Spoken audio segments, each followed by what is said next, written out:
happening here, the exact opposite of this cynical, reckless impeachment stunt. So we're going to continue as Democrats to put people over politics, to fight for issues that matter, to try to lower costs, grow our economy, and yes, to secure our border.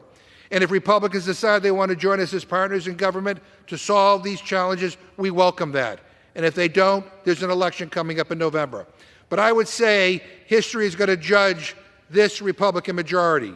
But I don't think we need to wait for that.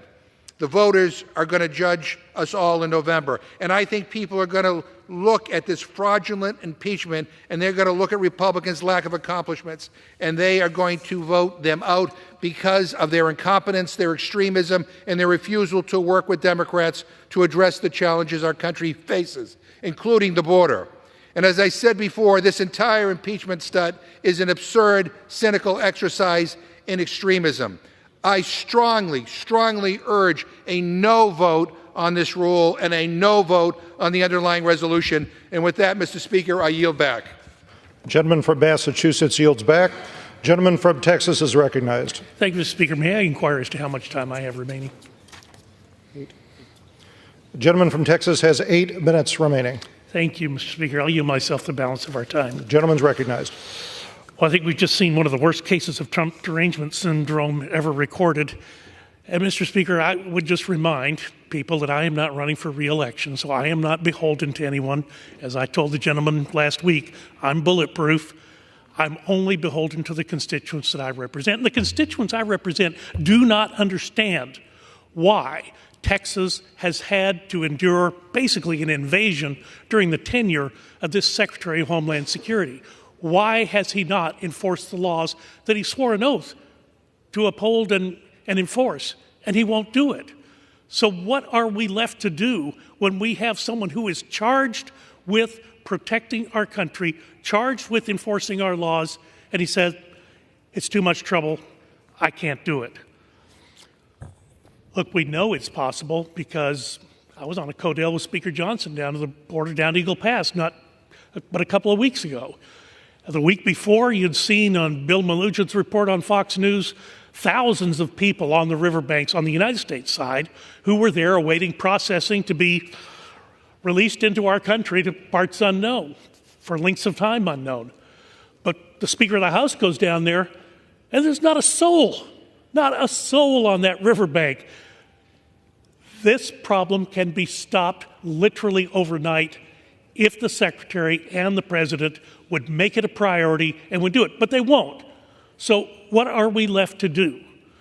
I agree with the gentleman that there is an election coming up. I hope people do remember that. I hope they do remember they have a president who has it within his power right now, under 212F of the Immigration and Naturalization Act, he has it in his power right now to suspend activities on the southern border, but he won't do it. We are being invaded, Mr. Speaker. My governor, Governor Abbott, has officially declared an invasion. I don't think there's any debate about that. The administration and this secretary have done nothing to help Texas. Instead, they've turned around and sued the state at every turn. $12 billion is what Texas has had to spend over the last year to do the job that Secretary Mayorkas should have been doing. Just by the numbers, over 2 million illegal aliens apprehended last fiscal year, 15,000 pounds of fentanyl seized from drug smugglers crossing our border. How many families need to lose a child? How many American lives have to be cut short before the Secretary Mayorkas, President Biden, and his border czar, Vice President Kamala Harris, change course and actually enforce existing law? The consequences of this administration and Secretary Mayorkas' actions have been staggering. A southern border open to drug cartels, criminals, human traffickers, and potential terrorists. A record number of migrant deaths, rising human trafficking, exploitation of minors, and a growing public health disaster. An annual net burden to the American taxpayers exceeding $150 billion. Mr. Speaker, each of these consequences would have been avoidable if Secretary Mayorkas had just enforced existing law. This willful and systemic refusal to comply with the law and the continued breach of public trust by Secretary Mayorkas will not be tolerated, and for this, he must be impeached. I also want to thank Chairwoman McMorris Rodgers for her leadership in bringing H.R. 485 to the floor, and the Chairman of Homeland Security, Mark Green, for his work on a proper and thorough investigation leading for consideration of HRES 863. Mr. Speaker, Madam Speaker, I stand in strong support of the rule and the underlying legislation. I yield back the balance of my time and move the previous question on the resolution. So the question is on order in the previous question on the resolution. Those in favor say aye. Aye. Those opposed, no. No. In the opinion of the chair, the ayes have it. Gentleman from Massachusetts. Gentleman from Massachusetts recognized. I ask for the yeas and nays. The yeas and nays are requested. Those favoring a vote by the yeas and nays will rise. A sufficient number have risen. The yeas and nays are ordered. And pursuant to Clause 8 of the Rule 20, further proceedings of this question are postponed. Pursuant to Clause 12A of Rule 1, the Chair declares the House in recess for a period of less than 15 minutes.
Proceedings will resume on questions previously postponed. Votes will be taken in the following order: ordering the previous question on House Resolution 996 and adoption of the House Resolution 996 if ordered. The first electronic vote will be conducted as a 15-minute vote. Pursuant to Clause 9 of Rule 20, remaining electronic votes will be conducted as 5-minute votes. Pursuant to Clause 8 of Rule 20, the unfinished business is the vote on ordering the previous question on House Resolution 996, on which the yeas and nays are ordered. The clerk will report the title of the resolution. House Calendar Number 62, House Resolution 996, Resolution providing for consideration of the resolution House Resolution 863, impeaching Alejandro Nicholas Mayorkas, Secretary of Homeland Security, for high crimes and misdemeanors, and providing for consideration of the bill H.R. 485 to amend Title 11 of the Social Security Act to prohibit the use of quality adjusted life years and similar measures in coverage and payment determinations under federal health care programs. The question is on ordering the previous question on the resolution. Members will record their vote by electronic device. This is a 15-minute vote.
Have all members voted? Does any member wish to change a vote?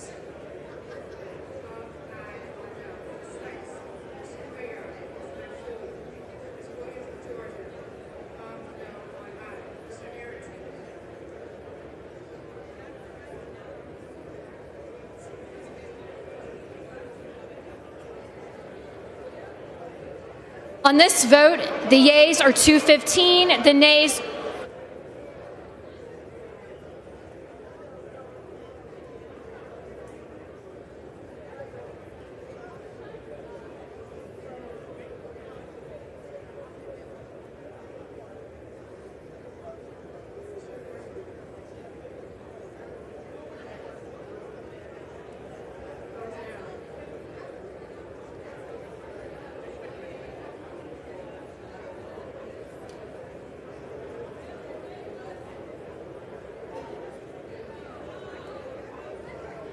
On this vote, the yeas are 215, the nays are 207. The previous question is ordered. The question is on the adoption of the resolution. Those in favor say aye. Those opposed say no. In the opinion of the chair, the ayes have it. Madam Speaker, For what purpose does the gentleman from Massachusetts seek recognition? I ask for a recorded vote, please. Recorded vote has been requested. Those favoring a recorded vote will rise. A sufficient number having risen, a recorded vote is ordered. Members will record their votes by electronic device. This is a 5-minute vote.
30 seconds.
Have all members voted? Does any member wish to change the vote?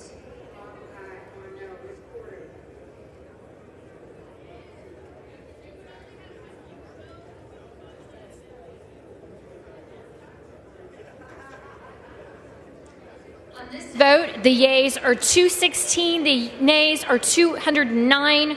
The resolution is adopted. Without objection, the motion to reconsider is laid on the table.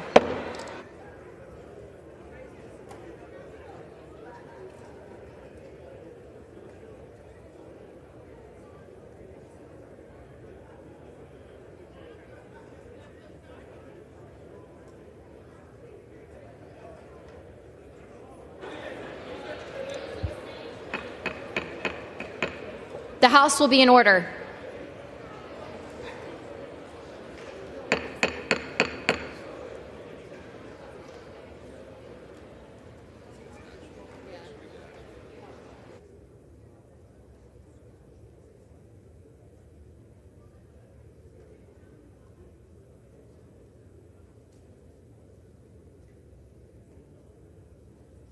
Please take your seats or take your conversations outside. The House will come to order.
The House will be in order.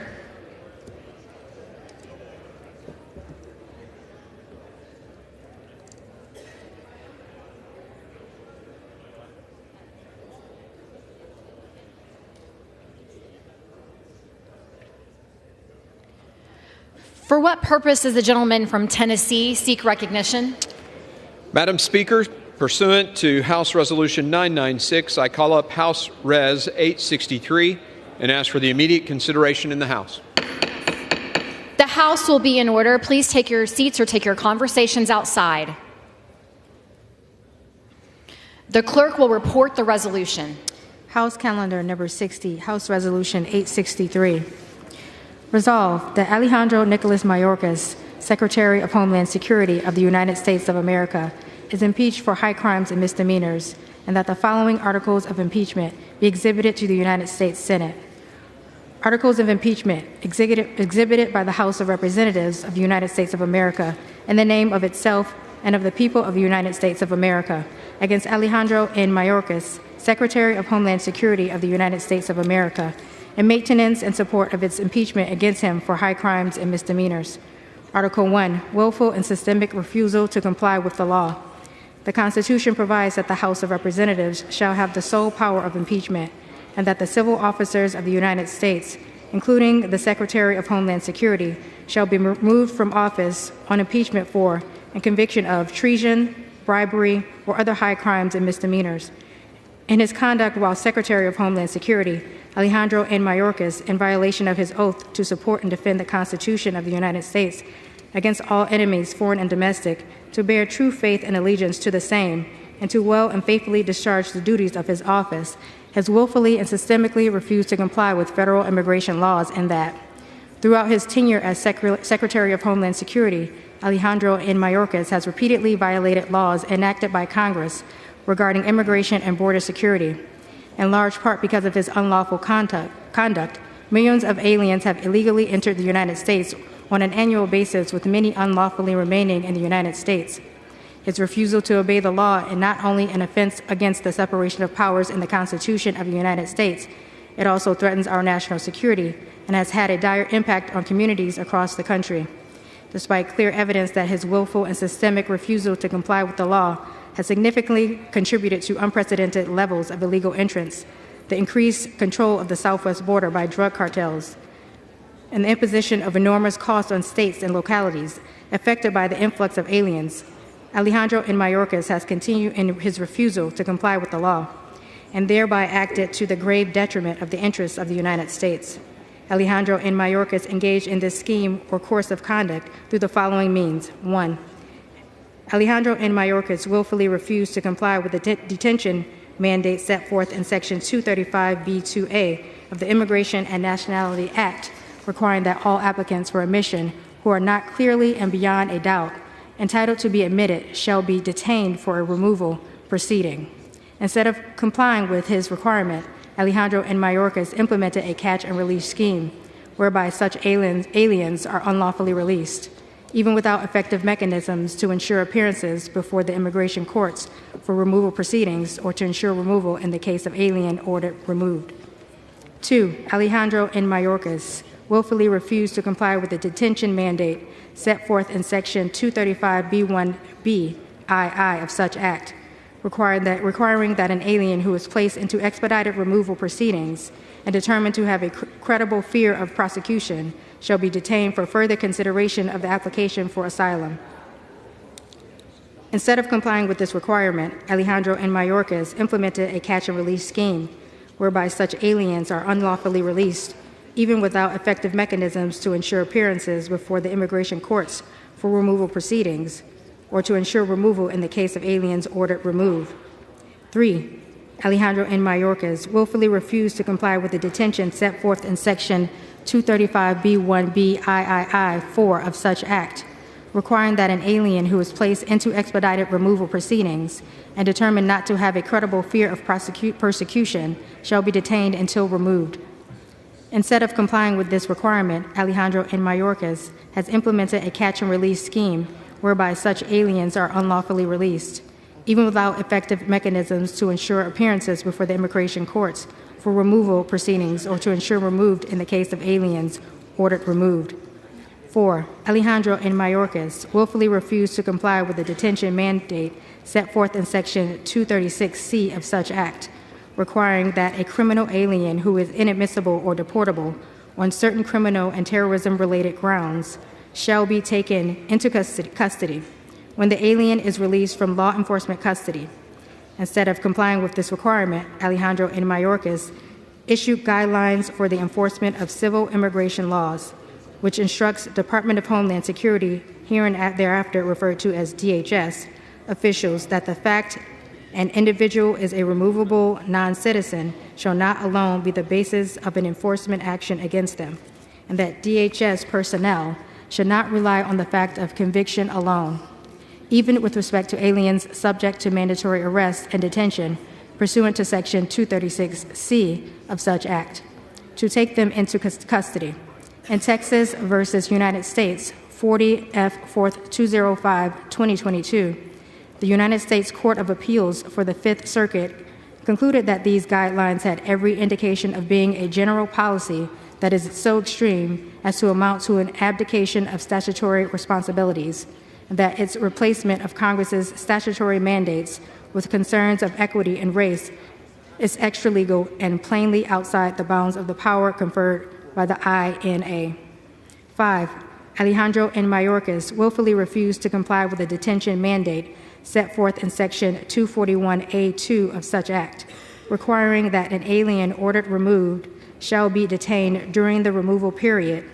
Instead of complying with this mandate, Alejandro N. Mayorkas issued guidelines for the enforcement of civil immigration laws, which instructs DHS officials that the fact an individual is a removable non-citizen shall not alone be the basis of an enforcement action against them, and that DHS personnel shall not rely on the fact of conviction alone, even with respect to aliens subject to mandatory detention and removal pursuant to Section 241A of such act.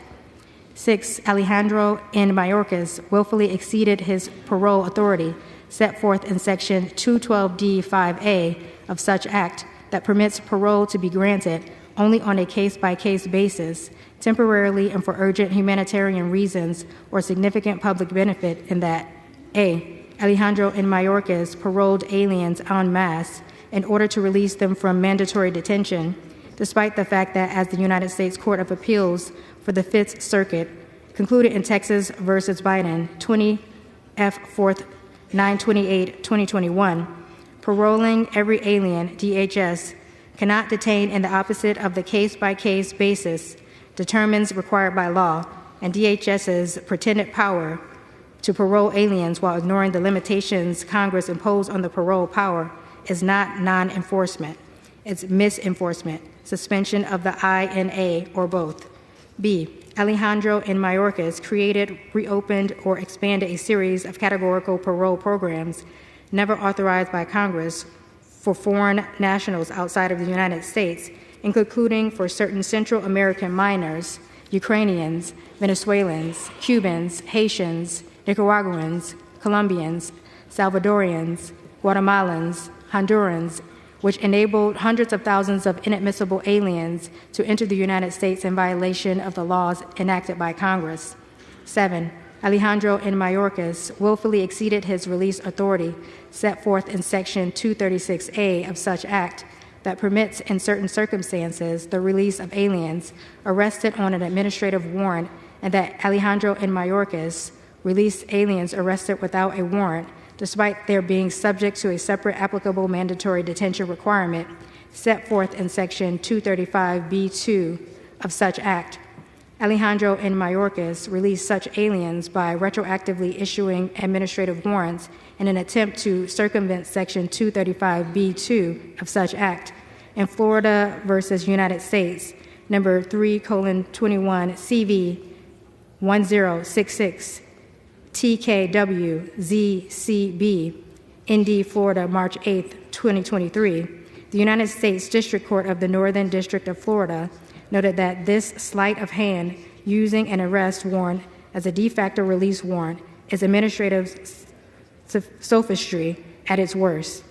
In addition, the court concluded that what makes DHS's application of 236A in this matter unlawful is that 235B2, not 236A, governs the detention of applicants for admission whom DHS places in removal proceedings after inspection. Alejandro and Mayorkas's willful and systemic refusal to comply with the laws has had calamitous consequences for the nation and the people of the United States, including: 1. During fiscal years 2017 through 2020, an average of about 590,000 aliens each fiscal year were encountered as inadmissible aliens at ports of entry on the southwest border or apprehended between ports of entry. Therefore, during Alejandro and Mayorkas's tenure in office, that number skyrocketed to over 1,400,000 in fiscal year 2021, over 2,300,000 in fiscal year 2022, and over 2,400,000 in fiscal year 2023. Similarly, during fiscal year 2017 through 2020, an average of 130,000 persons who were not turned back were apprehended after making an illegal entry were observed along the border each fiscal year. During Alejandro and Mayorkas's tenure in office, that number more than trebled to 400,000 in fiscal year 2021, 600,000 in fiscal year 2022, and 750,000 in fiscal year 2023. 2. American communities, both along the southwest border and across the United States, have been devastated by the dramatic growth in illegal entries, the number of aliens unlawfully present, and substantial rise in the number of aliens unlawfully granted parole, creating a fiscal and humanitarian crisis and dramatically degrading the quality of life of the residents of those communities. For instance, since 2022, more than 150,000 migrants have gone through New York City's shelter intake system. Indeed, the mayor of New York City has said that we are past our breaking point and that this issue will destroy New York City.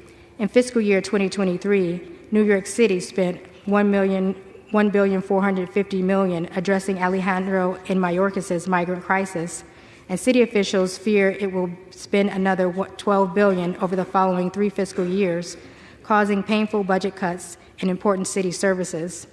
3. Alejandro and Mayorkas's unlawful mass release of apprehended aliens and unlawful mass grant of categorical parole to aliens have enticed an increasing number of aliens to make the dangerous journey to our southwest border.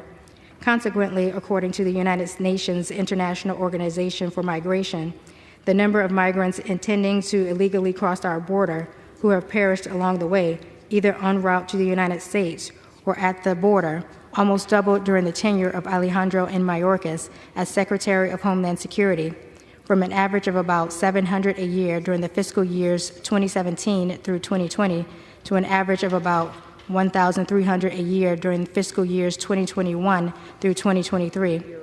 4. Alien smuggling organizations have gained tremendous wealth during Alejandro and Mayorkas's tenure as Secretary of Homeland Security, with their estimated revenues rising from about $500 billion in 2018 to approximately $13 billion in 2022.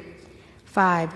During Alejandro and Mayorkas's tenure as Secretary of Homeland Security, the immigration court backlog has more than doubled from about 1,300,000 cases to over 3 million cases. The exploding backlog is destroying the court's ability to administer justice and provide appropriate relief in a time frame that does not run into years or even decades. As Alejandro and Mayorkas acknowledge, those who have a valid claim to asylum often wait years for a decision. Likewise, non-citizens who will ultimately be found ineligible for asylum or other protection, which occurs in the majority of cases, often have spent many years in the United States prior to being ordered removed. He noted that of aliens placed in expedited removal proceedings and found to have a credible fear of persecution, and thus referred to immigration judges for removal proceedings, significantly fewer than 20% were ultimately granted asylum, and only 28% of cases decided on their merits are grants of relief.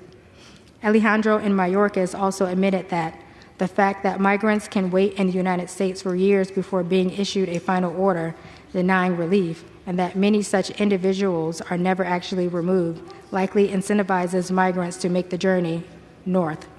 6.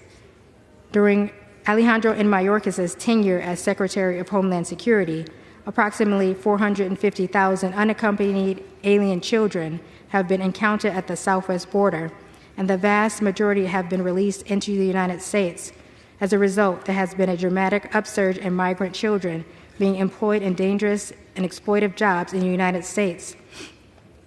7. Alejandro N. Mayorkas' failure to enforce the law, drawing millions of illegal aliens to the southwest border, has led to the reassignment of U.S. Border Patrol agents from protecting the border from illicit drug trafficking to processing illegal aliens for release. As a result, during Alejandro N. Mayorkas' tenure as Secretary of Homeland Security, the flow of fentanyl across the border and other dangerous drugs, both at and between ports of entry, has increased dramatically. U.S. Customs and Border Protection seized approximately 4,800 pounds of fentanyl in fiscal year 2020, approximately 11,200 pounds in fiscal year 2021, approximately 14,700 pounds in fiscal year 2022, and approximately 27,000 pounds in fiscal year 2023.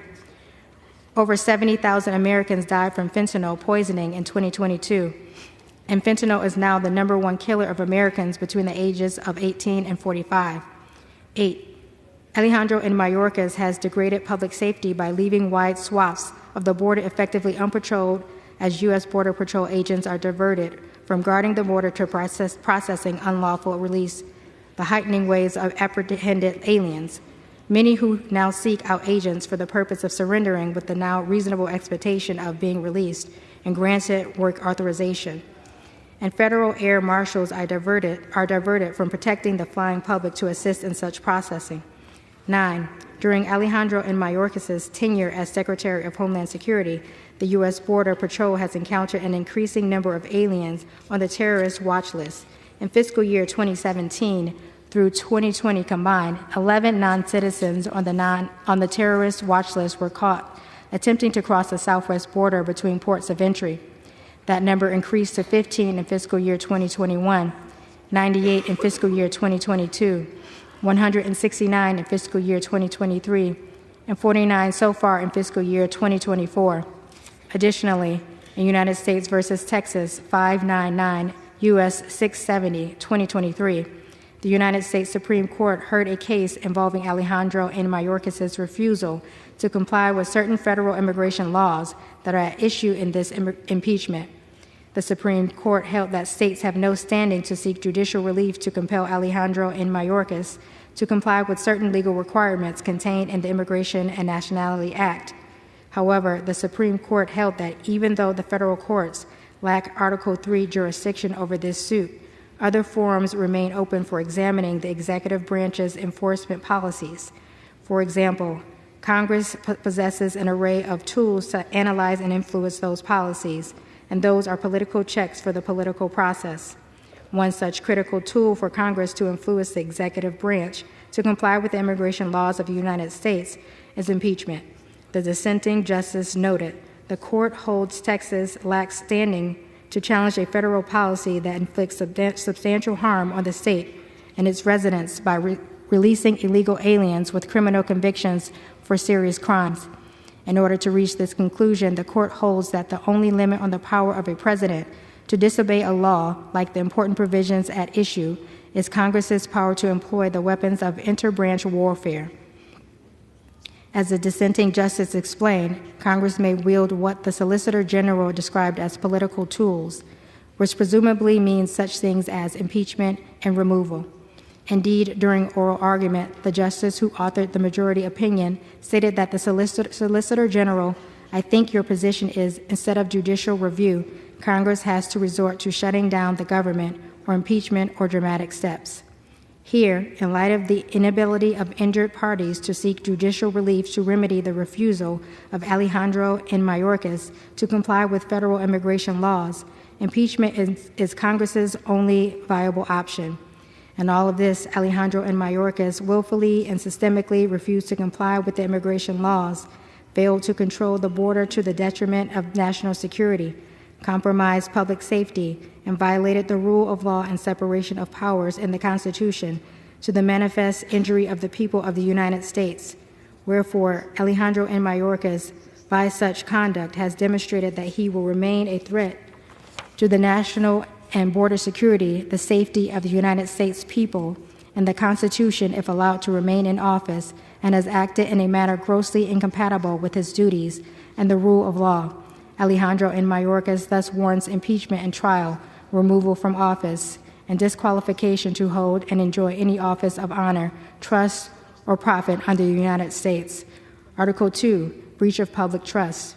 The Constitution provides that the House of Representatives shall have the sole power of impeachment, and that civil officers of the United States, including the Secretary of Homeland Security, shall be removed from office or impeachment for and conviction of treason, bribery, or other high crimes and misdemeanors. In his conduct while Secretary of Homeland Security, Alejandro N. Mayorkas, in violation of his oath to well and faithfully discharge the duties of his office, has breached the public trust, and that Alejandro N. Mayorkas has knowingly made false statements and knowingly obstructed lawful oversight of the Department of Homeland Security, herein thereafter referred to as DHS, principally to obfuscate the results of willful and systemic refusal to comply with the law. Alejandro N. Mayorkas engaged in this scheme or course of conduct through the following means. 1. Alejandro N. Mayorkas knowingly made false statements to Congress that the border is secure, that the border is no less secure than it was previously, that the border is closed, and that DHS has operational control of the border, as that term is defined in the Secure Fence Act of 2006. 2. Alejandro N. Mayorkas knowingly made false statements to Congress regarding the scope and adequacy of the vetting of the thousands of Afghans who were airlifted into the United States and then granted parole following the Taliban takeover of Afghanistan after President Biden's precipitous withdrawal of United States forces. 3. Alejandro N. Mayorkas knowingly made false statements that the apprehended aliens with no legal basis to remain in the United States were being quickly removed. 4. Alejandro N. Mayorkas knowingly made false statements supporting the false narrative that U.S. Border Patrol agents maliciously whipped illegal aliens. 5. Alejandro N. Mayorkas failed to comply with multiple subpoenas issued by congressional committees. 6. Alejandro N. Mayorkas delayed or denied access of DHS Office of Inspector General, hereinafter referred to as OIG, to DHS records and information hampering OIG's ability to effectively perform its vital investigations, audits, inspections, and other reviews of agency programs and operations to satisfy the OIG's obligations under Section 402B of Title V, United States Code, in part to Congress. Additionally, in his conduct while Secretary of Homeland Security, Alejandro N. Mayorkas has breached the public trust by his willful refusal to fulfill his statutory duty to control and guard the boundaries and borders of the United States against the illegal entry of aliens, as set forth in Section 103A5 of the Immigration and Nationality Act. Alejandro N. Mayorkas inherited what his first chief of the U.S. Border Patrol called arguably the most effective border security in our nation's history. Alejandro N. Mayorkas, however, proceeded to abandon effective border security initiatives without engaging in adequate alternative efforts that would enable DHS to maintain control of the border and guard against illegal entry. And despite clear evidence of the devastating consequences of his actions, he failed to take action to fulfill his statutory duty to control the border. According to his first chief of the U.S. Border Patrol, Alejandro N. Mayorkas similarly rejected the multiple options to reduce the illegal entries through the proven programs and consequences provided by civil servant staff at DHS. Despite clear evidence of the devastating consequences of his actions, he failed to take action to fulfill his statutory duty to control the border, and that, among other things, 1. Alejandro N. Mayorkas terminated the Migrant Protection Protocols, hereinafter referred to as MPP, in Texas versus Biden 20 F. 4th 928, 2021. The United States Court of Appeals for the Fifth Circuit explained that the district court pointed to evidence that the termination of MPP has contributed to the current border surge, citing DHS's own previous determinations that MPP had curbed the rate of illegal entries. The district court has also pointed out that the number of enforcement encounters, that is, instances where immigration officials encounter immigrants attempting to cross the southern border without documentation, have skyrocketed since MPP's termination. 2. Alejandro N. Mayorkas terminated contracts for border wall construction. 3. Alejandro N. Mayorkas terminated asylum cooperative agreements that would have equitably shared the burden of complying with international asylum accords. And all of this, Alejandro N. Mayorkas breached the public trust by knowingly making false statements to Congress and the American people and avoiding lawful oversight in order to obscure the devastating consequences of his willful and systemic refusal to comply with the law and carry out his statutory duties. He has also breached the public trust by willfully refusing to carry out his statutory duty to control the border and guard against illegal entry, notwithstanding the calamitous consequences of his abdication of that duty. Wherefore, Alejandro N. Mayorkas, by such conduct, has demonstrated that he will remain a threat to the national and border security, the safety of the American people, and to the Constitution if allowed to remain in office, and has acted in a manner grossly incompatible with his duties and the rule of law. Alejandro N. Mayorkas thus warrants impeachment and trial, removal from office, and disqualification to hold and enjoy any office of honor, trust, or profit under the United States. Pursuant to House Resolution 996, the amendment in the nature of a substitute recommended by the Committee of Homeland Security is adopted. The resolution shall be debatable for 2 hours, equally divided, and controlled by the chair and ranking member of the Committee of Homeland Security or their respective designees. The gentleman from Tennessee, Mr. Green, and the gentleman from Mississippi, Mr. Thompson, each will control 1 hour. The chair recognizes the gentleman from Tennessee. Madam Speaker, I ask unanimous consent that all members have 5 legislative days in which to revise and extend their remarks and to include extraneous material on H.Res. 863. Without objection. Thank you, Madam Speaker. I yield myself as much time as I may consume. Gentleman is recognized. Madam Speaker, I rise today to present 2 articles of impeachment against Department of Homeland Security Secretary Alejandro Mayorkas. Article 1 charges him with willful and systemic refusal to comply with the law. And Article 2 charges him with the breach of public trust. Since Secretary Mayorkas took office, we've all watched the unprecedented crisis at our borders unfold. We've seen the chaos. Under Secretary Mayorkas' watch, CBP has reported more than 8.5 million encounters at our borders, including more than 7 million apprehensions at the southwest border. Even more terrifying is the approximate 1.8 million known gotaways that Border Patrol agents detect but are unable to apprehend. Millions of those inadmissible aliens who are encountered are eventually released into our communities. This has never happened before in the history of the country, and it doesn't happen by accident.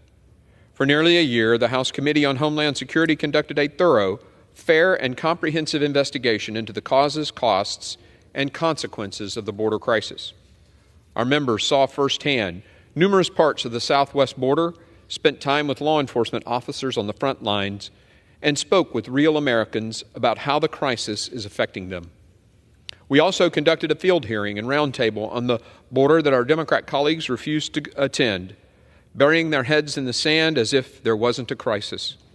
We published 7 total reports, totaling nearly 400 pages, to which Democrats never had a single substantive response. Instead, their only response was to simply shout MAGA louder and louder. And if that's a meaningful response to the millions of Americans suffering from, as if that's a meaningful response to the millions of Americans suffering from this crisis. We held many hearings at the subcommittee and full committee level, and we heard from a variety of witnesses, including former senior DHS enforcement officials, state attorneys general, and victims who've been impacted by Secretary Mayorkas' border crisis. Democrats consistently claimed these hearings were a waste of time. Tell that to the families of 150,000 Americans who died from fentanyl poisoning in 2021 and 22 alone. Throughout this investigation, our subsequent impeachment proceedings, we found that Secretary Mayorkas' willful and systemic refusal to comply with the law and his breach of public trust are responsible for this historic crisis.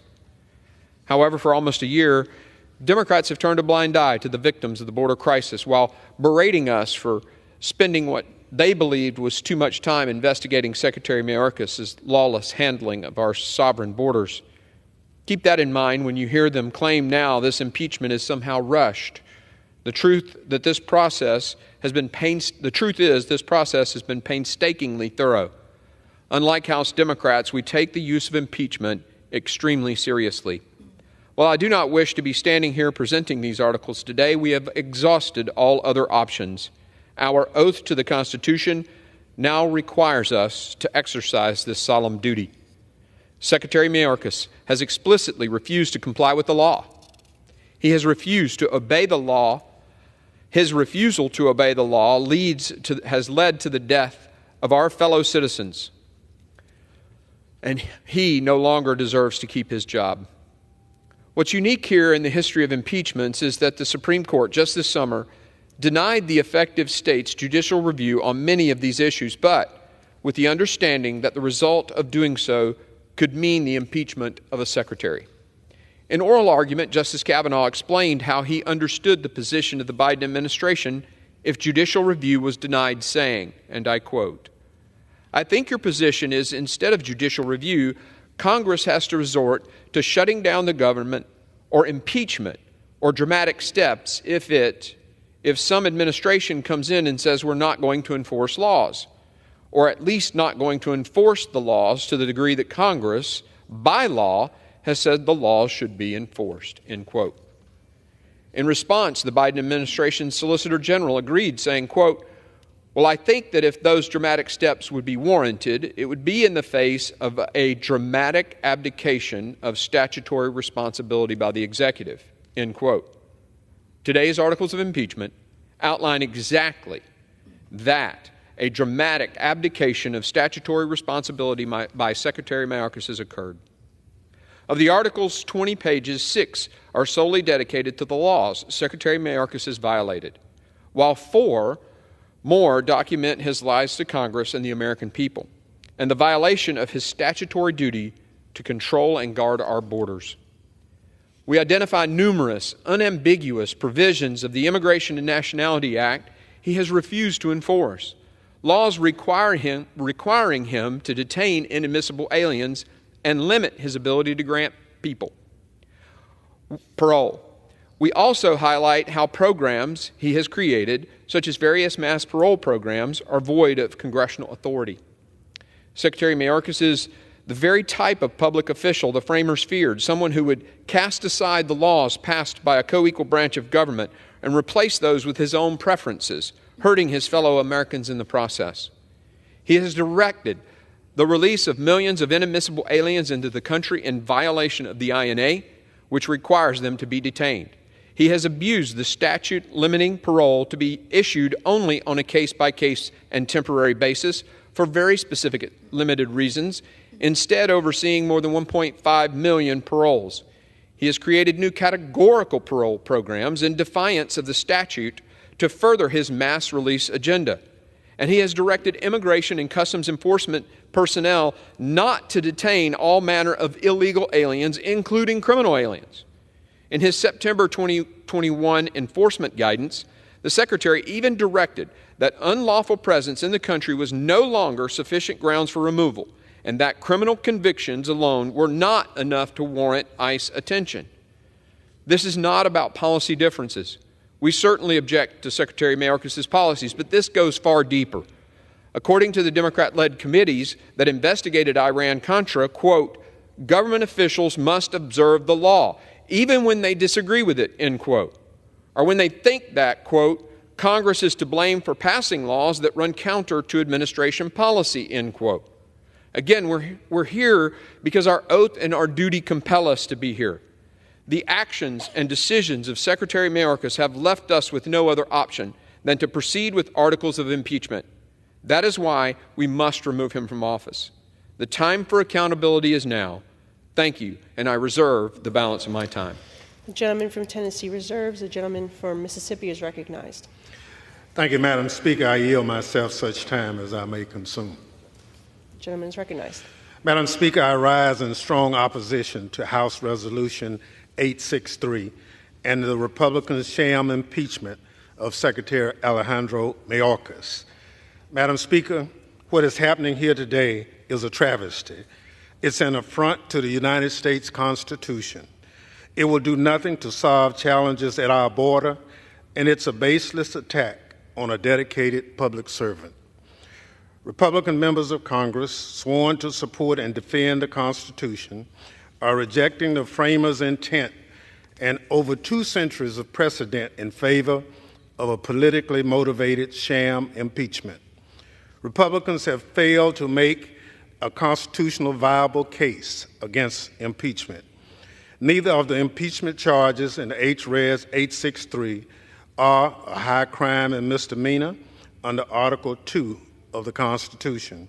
Impeachment over mere policy disputes was deliberately rejected by the framers, and those disputes are best settled in our court system. In fact, the policy disputes identified in the articles of impeachment have already been addressed by the courts. The courts have either decided in the Biden administration's favor, or the disputes are still working their way through the system.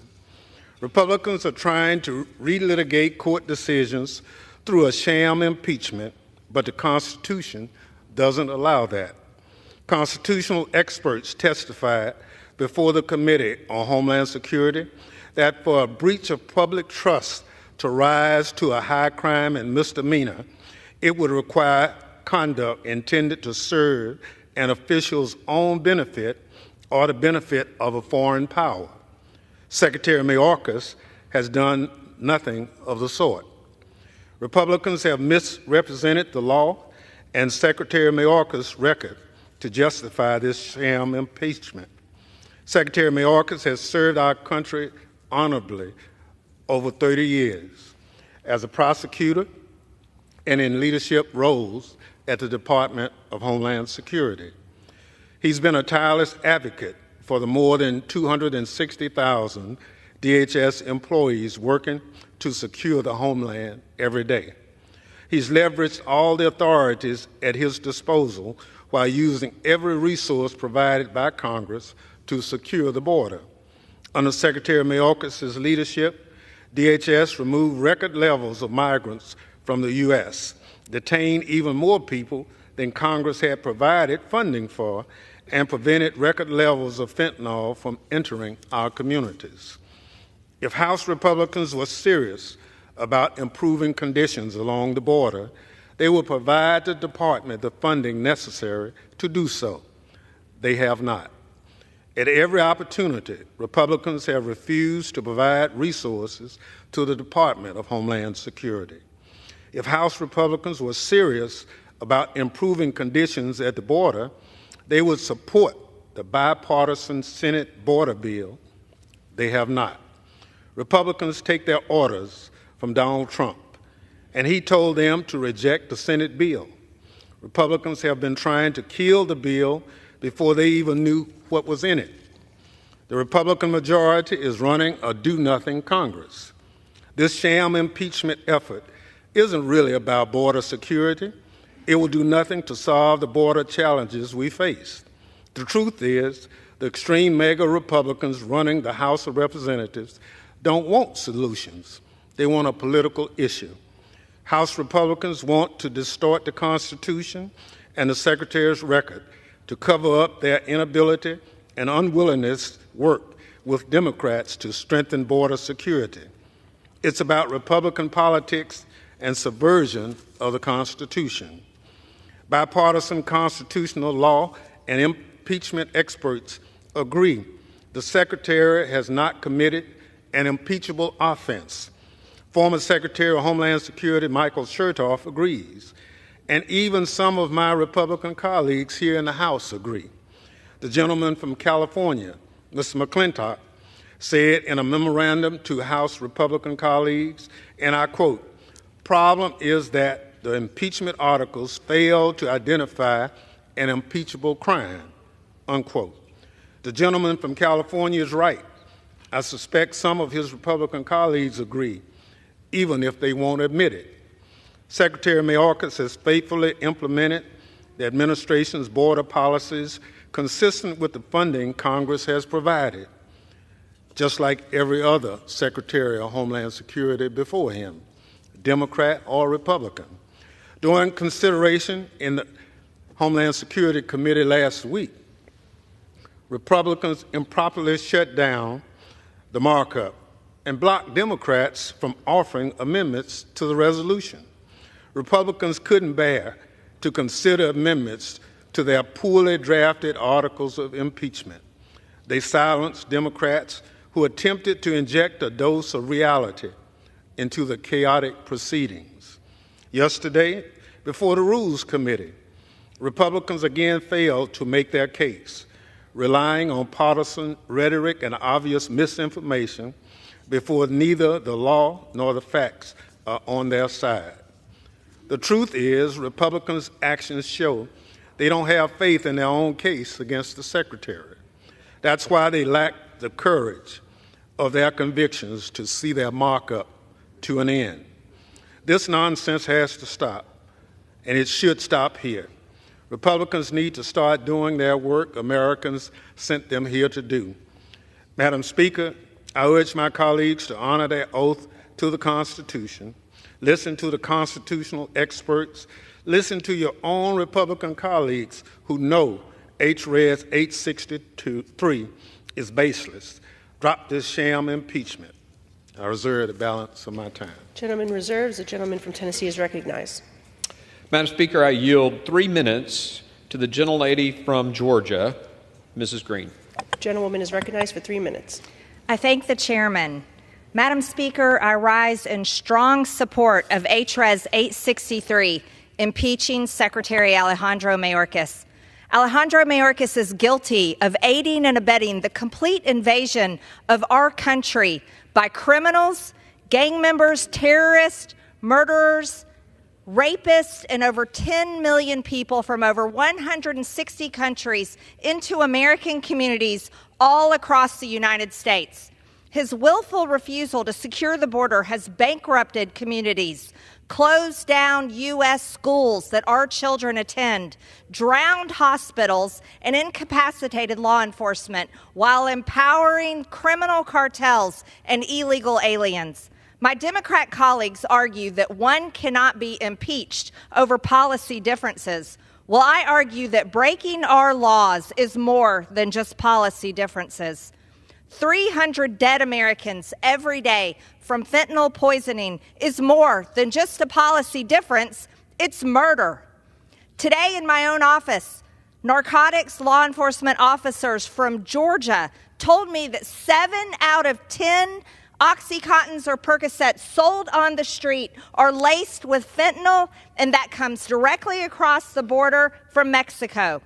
Secretary Mayorkas has violated numerous provisions in the Immigration and Nationality Act, including unlawfully directing DHS to mass parole illegal aliens into the U.S. when federal law specifically prohibits this, and unlawfully implementing catch-and-release policies when federal law specifically mandates the detention and removal of inadmissible aliens.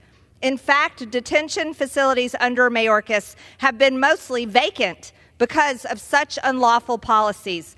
The largest detention facility in California, which can house almost 2,000 illegals, is currently housing only 6 illegal aliens. He has violated his oath of office and breached the public trust by willfully refusing to ensure the laws passed by Congress and signed into law by the President are faithfully executed as required by Article 2 of the Constitution. He has allowed over 10 million illegal border crossers to invade our country, approximately 2 million of whom are known gotaways. These are people who have completely evaded U.S. authorities and are roaming the interior of the American communities, assaulting, raping, and murdering Americans. And God help us if we have a terrorist attack on our land. His subversion of the law has resulted in the highest number of illegal alien encounters in a single day, in the highest number of illegal alien encounters in a single month. and the highest number of illegal alien encounters in a single year, surpassing every national record on each account. Gentlewoman's time has expired. I yield the lady an additional 15 seconds. His willful refusal to enforce the law has resulted in the most egregious national security crisis in the history of our country. Democrats are in a quandary. Either they must own the policies of murder and crime of American citizens, or they can admit Secretary Mayorkas has broken federal laws and vote to impeach Secretary Mayorkas. Gentlewoman's time has expired. I reserve. Gentleman reserves. Gentleman from Mississippi is recognized. Thank you, Madam Speaker. Though she sits on the Homeland Security Committee, Representative Margaret Taylor Greene has raised doubts about 9/11 to the false assertion that 9/11 was done by our own government. She said that's all true. She also thinks Jewish space lasers cause wildfires. She fundraises off defunding the FBI. She's a person whose advice Republicans are taking today on this impeachment. I now yield 1 minute to the gentleman from California, Mr. Schiff. The gentleman is recognized. Welcome, my colleagues, to another week of Impeachment Unlimited. Having no legislative accomplishments to show for their 14 months in power, Republicans are voting on yet another pointless resolution. Unable to provide any evidence against President Biden, they have now decided to impeach someone else instead. We have serious challenges at the border, no one denies that, but these are not serious people. By this standard put forward by this hapless majority, every single DHS secretary would have been impeached. This is a policy and political dispute, not a high crime or misdemeanor. When an administration official tries to extort a foreign leader into helping them cheat in an election or leads an insurrection against our government, then impeach them. But until then, stop wasting everyone's time. I've known Ali Mayorkas since we were prosecutors together. He is a person of great integrity and devotion to this country. This impeachment is baseless, it is unconstitutional, and it should be defeated. I yield back. Gentleman reserves. Yes. Gentleman from Tennessee recognized. Madam Speaker, I yield 3 minutes to the gentleman from Texas, Mr. McCall. Gentleman is recognized. Thank you, Mr. Chairman. Thank you, Madam Speaker. Secretary Mayorkas took an oath to protect our nation from all enemies, foreign and domestic. He has violated that oath and the public trust. Today, I intend to personally uphold the oath of office that I swore to my country. In my 25 years of dealing with the border as a federal prosecutor and the former chairman of this committee, I've never seen it this broken. That's because of one man's actions, his refusal to enforce the law, his rescission of successful policies like Remain in Mexico, his breach of public trust, his dereliction of duty has led to 8 million encounters, 300 on the terror watch list, 2.3 million aliens released into the interior, enough to fill 13 states. 200,000 young Americans have died due to fentanyl poisoning. These numbers are clear.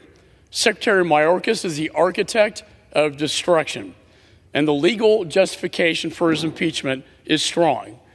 In the Supreme Court decision, the United States versus the state of Texas, the court examined a statute that mandated, quote, the government shall take into custody any alien that has committed an aggravated felon.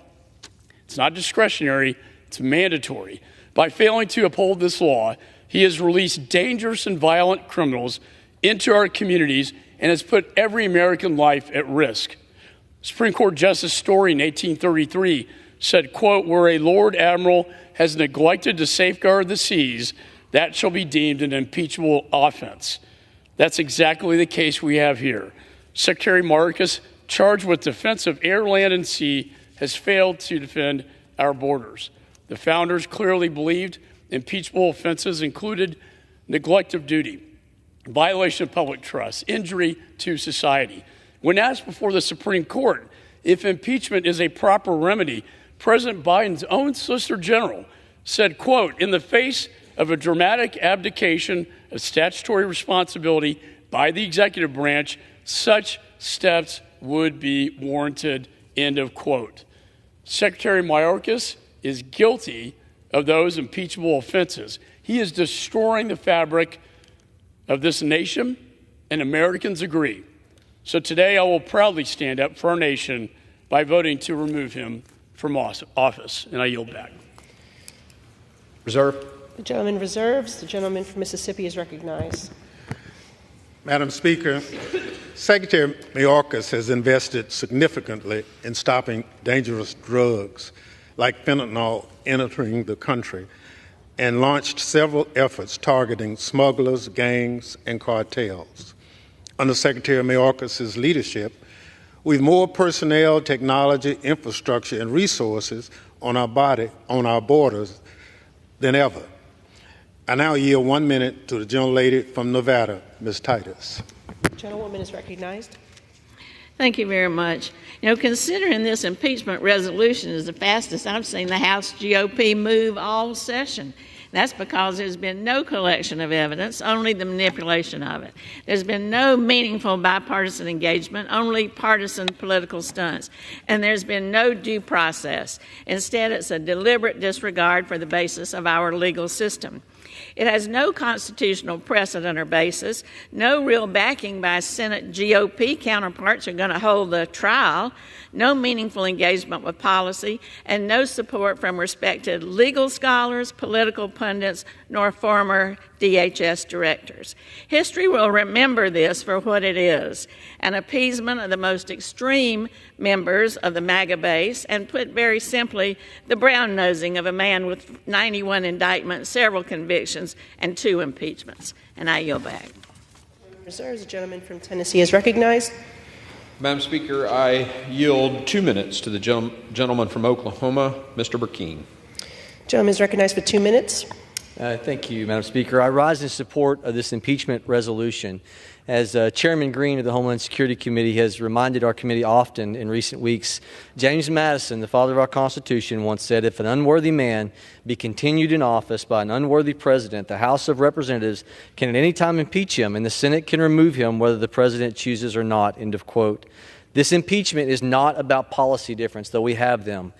It is absolutely because Secretary Mayorkas refuses to enforce the laws that are part of our nation's fabric. The rule of law matters. Nobody is above it, including Secretary Mayorkas. Contrary to what he and the President publicly claim, no new laws are needed to stop this crisis. They have created it. Section 212 of the Immigration and Nationality Act already grants them the authority to holler halt. We know that Mayorkas is aware of this provision. On day 5 of the Biden administration, the President suspended entry by those coming from UK, Ireland, Brazil, and South Africa. Secretary Mayorkas has left us with no other option other than impeachment because he refuses to enforce the law. I yield back. Gentleman reserves. Gentleman from Mississippi is recognized. Thank you very much. Madam Speaker, Republicans say this impeachment is not about policy disagreements, but every argument they make is about policies. Secretary Mayorkas has taken action to secure the border, but he's used different, more humane policies that are not practical, impeachable. I now yield 3 minutes to the gentlewoman from Massachusetts, our Democratic whip, Ms. Clark. Gentlewoman is recognized for 3 minutes. Thank you, Madam Speaker, and I thank the gentleman for yielding. We all agree something needs to be done to fix our broken immigration system. But when it comes to doing the work, finding the solutions, House Democrats have come to the table. President Biden has come to the table. The Senate has come to the table. But then there's the House GOP. As the MAGA extremists hold up our national security priorities, our commitment to our allies and to our own readiness, supposedly to strike a deal on immigration. The president says, let's get it done. And then he did. Instead of pursuing a bipartisan compromise, instead of strengthening the security of our border, advancing humane solutions, and doing their jobs, they're now impeaching the Secretary of Homeland Security without a single allegation of any impeachable crime? Not one. Impeaching a cabinet member without any evidence of high crimes or misdemeanors, that is the breach of public trust here. So the plan is to impeach the secretary, and then what? Will the majority invest in Border Patrol? No, their dream budget fires 2,000 Border Patrol agents. Just yesterday, Speaker Johnson ridiculed the men and women of Border Patrol for supporting the Senate bill, saying it's probably because it would give them a fair wage. This majority's contempt for working people, even those whose mission is to carry out border security, has no bounds. This extreme MAGA majority has repeatedly rejected funding for technology that is needed to stop the flow of fentanyl. But here we are. The extreme MAGA majority, what are they going to do about the border? Only this sham impeachment. And they've told us what the future holds. As one member across the aisle put it, they oppose action on immigration because it would boost Biden against Trump. That's all they care about. That's what this sham is about. Choosing extremism over country, stunts over solutions, and politics over people.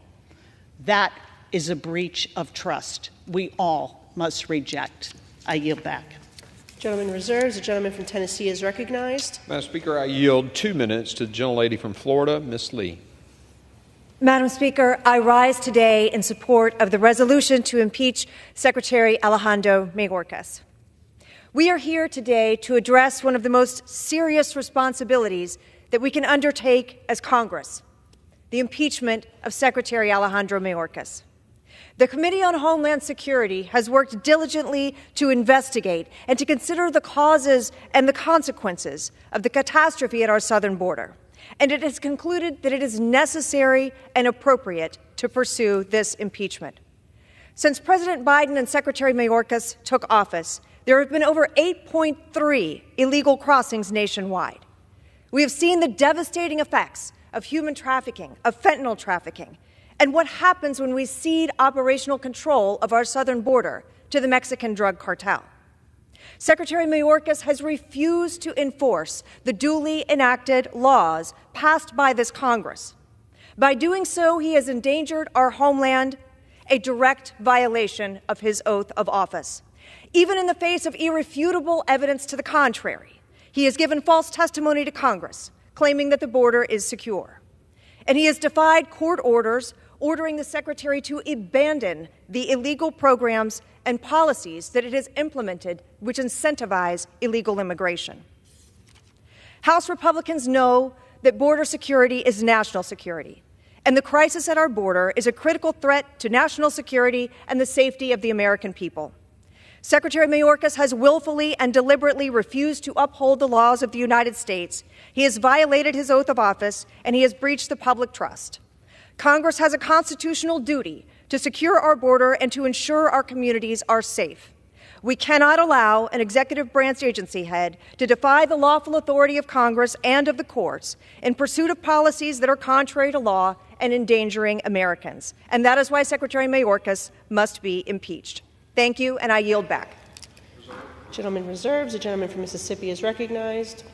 Thank you very much. Madam Speaker, the border is not open. In fact, under Secretary Mayorkas' leadership, this administration has removed, returned, or expelled more migrants in 3 years than the Trump administration did in 4 years. With that, I now yield 2 minutes to the gentleman from California, Mr. Correa, the ranking member on our Border Subcommittee. Gentleman is recognized for 2 minutes. And thank you, Madam Speaker. We have something in common with my colleagues on the other side of the aisle. This country, Main Street, every one of our districts has a challenge with fentanyl. We've all witnessed the deaths in our communities, good young men and women, from fentanyl, from this scourge. But Secretary Mayorkas is doing his job. I want you to look at this graph. The seizures at the border of fentanyl, 2019, 2,800 pounds. 2023, 27,000 pounds of fentanyl seized.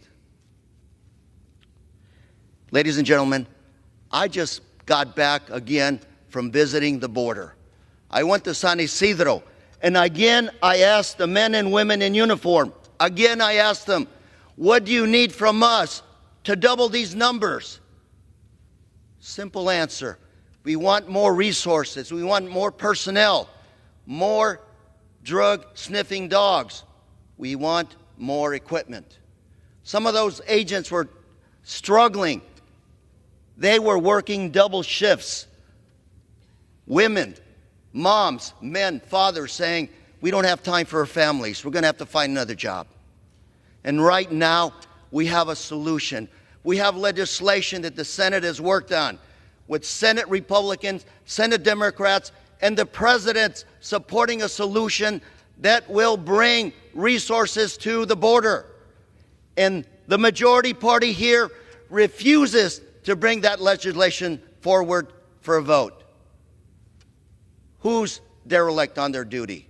We must step up and make sure that we protect Main Street and we help Secretary Mayorkas do his job and double these numbers. Thank you. I yield. Gentleman reserves. Gentleman from Tennessee is recognized. Madam Speaker, I yield 1 minute to the gentleman from Alabama, Mr. Strong. Gentleman is recognized for 1 minute. Thank you. Today is about delivering accountability on behalf of the local and state leaders unable to bear the weight of thousands of illegal immigrants flooding their communities, hospitals, and schools. On behalf of the thousands of families who have lost loved ones at the hands of illegal immigrants. On behalf of hundreds of Border Patrol agents stripped of their tools to do their job, the situation at the border cannot continue. I've seen it firsthand during my trips to the southern border. Mayorkas' refusal to enforce the laws of our nation has encouraged millions of illegal aliens from 160 different countries to cross the border. Over 85% of them are being released into the United States. This is in clear violation of federal immigration law. Failure to act is not an option. The year-long investigation held by the committee confirmed what every American already knew to be true. The actions that we will take today against Secretary Mayorkas are warranted and utterly urgent. Our country is under attack, and the Secretary of Homeland Security is working against America. I urge my colleagues to act on this critical time. Gentleman reserves. The gentleman from Mississippi is recognized. Thank you very much. Madam Speaker, if my Republican colleagues were serious about the border, they'd drop this baseless impeachment and bring up the Senate bipartisan border agreement for debate. But they aren't serious about reform. Speaker Johnson made it clear the bill was dead on arrival before he saw the text of the bill. I now yield 1 minute to the gentlewoman from Illinois, Ms. Ramirez. The gentlewoman is recognized for 1 minute. Thank you, Ranking Member.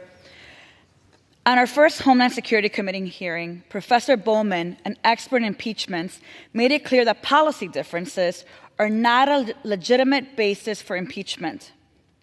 There is no legitimate basis for impeachment, yet here we are. Why? Republicans believe persecution is a substitute for policymaking. I guess when you can't legislate, you punish, right? Persecution has become their go-to strategy to score political points. We've seen that on Congressperson Omar, Schiff, Tlaib, even their own Speaker McCarthy, government employees, immigrants, and now Secretary Mayorkas. While great for political theater, persecution and punishment does not solve problems. Policy does. But Republicans are not interested in policy. They shut us down from presenting policy. They even killed a supplemental they had negotiated for months. They're just desperately deflecting attention from their failure to govern to secure their own empty re-elections. If we're serious, we'd be debating policies to address a humanitarian crisis, the root cause of migration, and fentanyl. Clearly, we're not. Yield an additional 15 seconds to the lady. Clearly, we are not serious about solutions, just chaos. Gentleman reserves. The gentleman from Tennessee is recognized. Madam Speaker, I yield 2 minutes to the gentleman from North Carolina, Mr. Bishop. The gentleman is recognized for 2 minutes. Madam Speaker, many have said what the issue is. Many have mischaracterized it, in my judgment. The issue presented by the articles of impeachment and why they should be adopted by the House is not a matter of policy. It is not a matter of maladministration. It is not a matter of incompetence. It is not a matter of neglect. It is not even a matter of refusal to enforce the law. It was stated succinctly and aptly in the district court opinion that ultimately led to the United States Supreme Court last summer in Texas, in United States versus Texas. The core of the dispute is whether the executive branch may require its officials to act in a manner that conflicts with a statutory mandate imposed by Congress. It may not.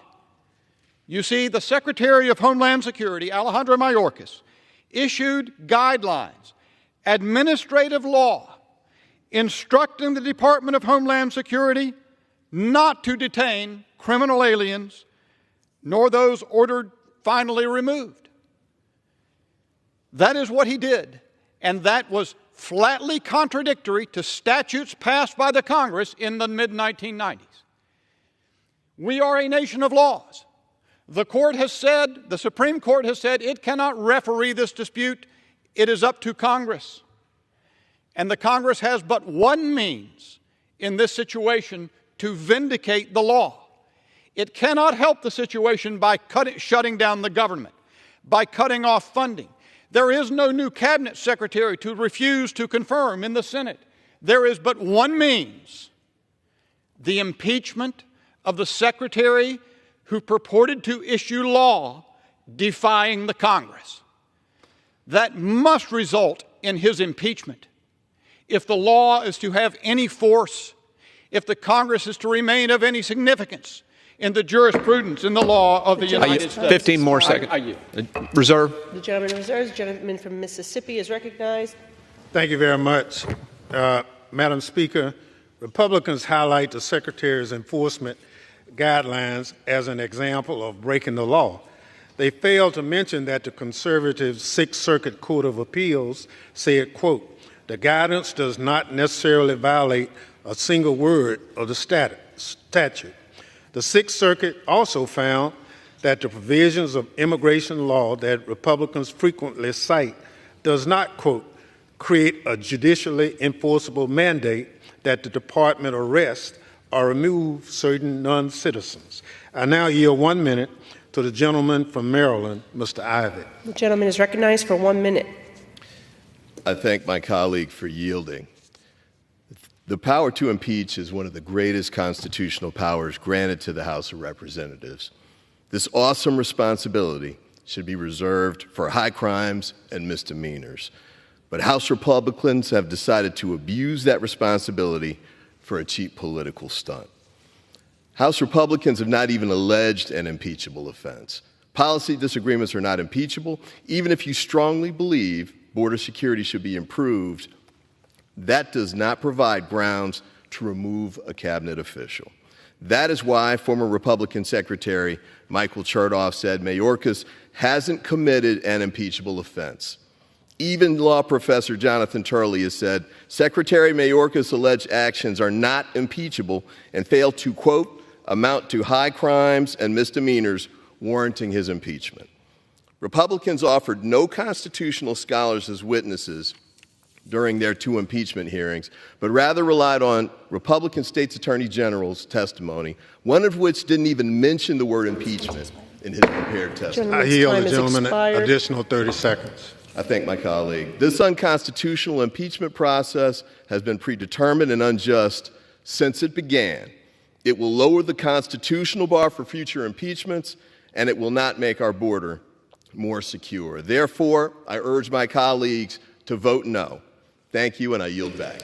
Gentleman reserves. The gentleman from Tennessee is recognized. Madam Speaker, I yield 1 minute to the gentleman from Arizona, Mr. Crane. Gentleman is recognized for 1 minute. Thank you, Madam Speaker. Article 4, Section 4 of the Constitution, often known as the Invasion Clause, says that this government will protect every state from invasion. That is something that clearly this secretary is in complete dereliction of duty of. And I know that he swore an oath to protect and defend that Constitution. Now, I'm not sure how many Americans have to die.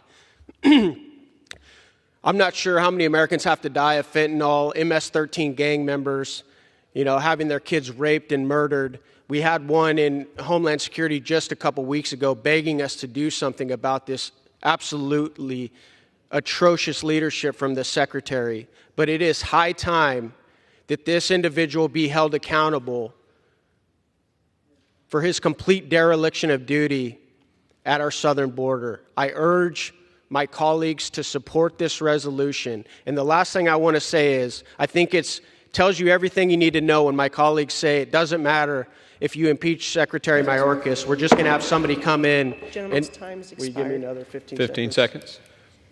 We're just going to have somebody come in and do the same exact job. Thank you for saying the quiet part out loud. Yes, your policies are so bad that no matter who you put in there, it will cause the same amount of damage to the American people.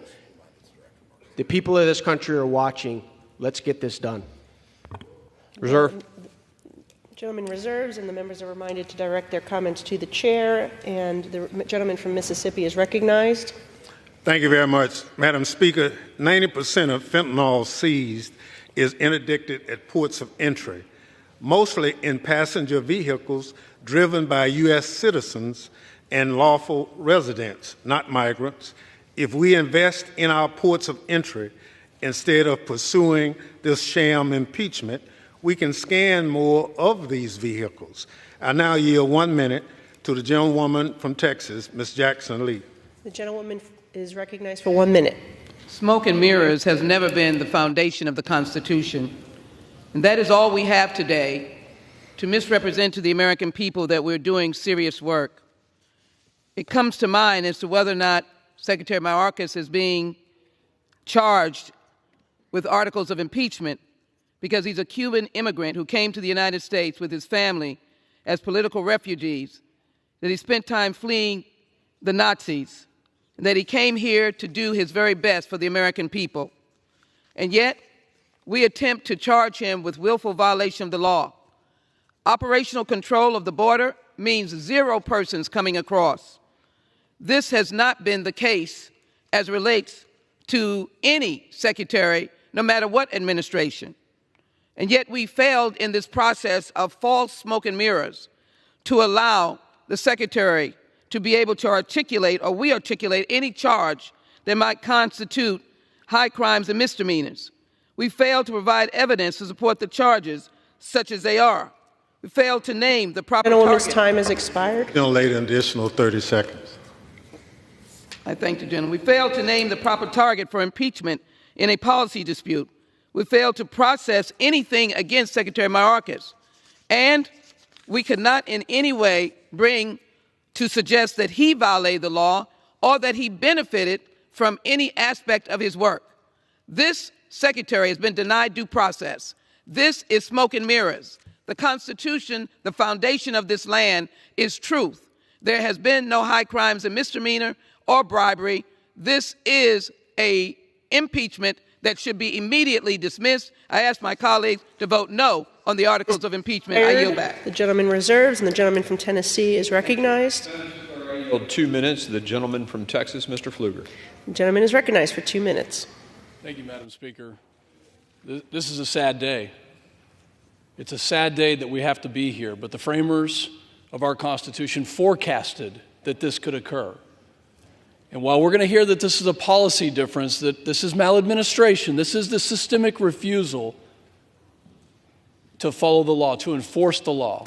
It's the egregious breach of public trust. And there are no other avenues here. There must be a consequence, there must be accountability, and that's why we are moving to impeach Alejandro Mayorkas for endangering our country.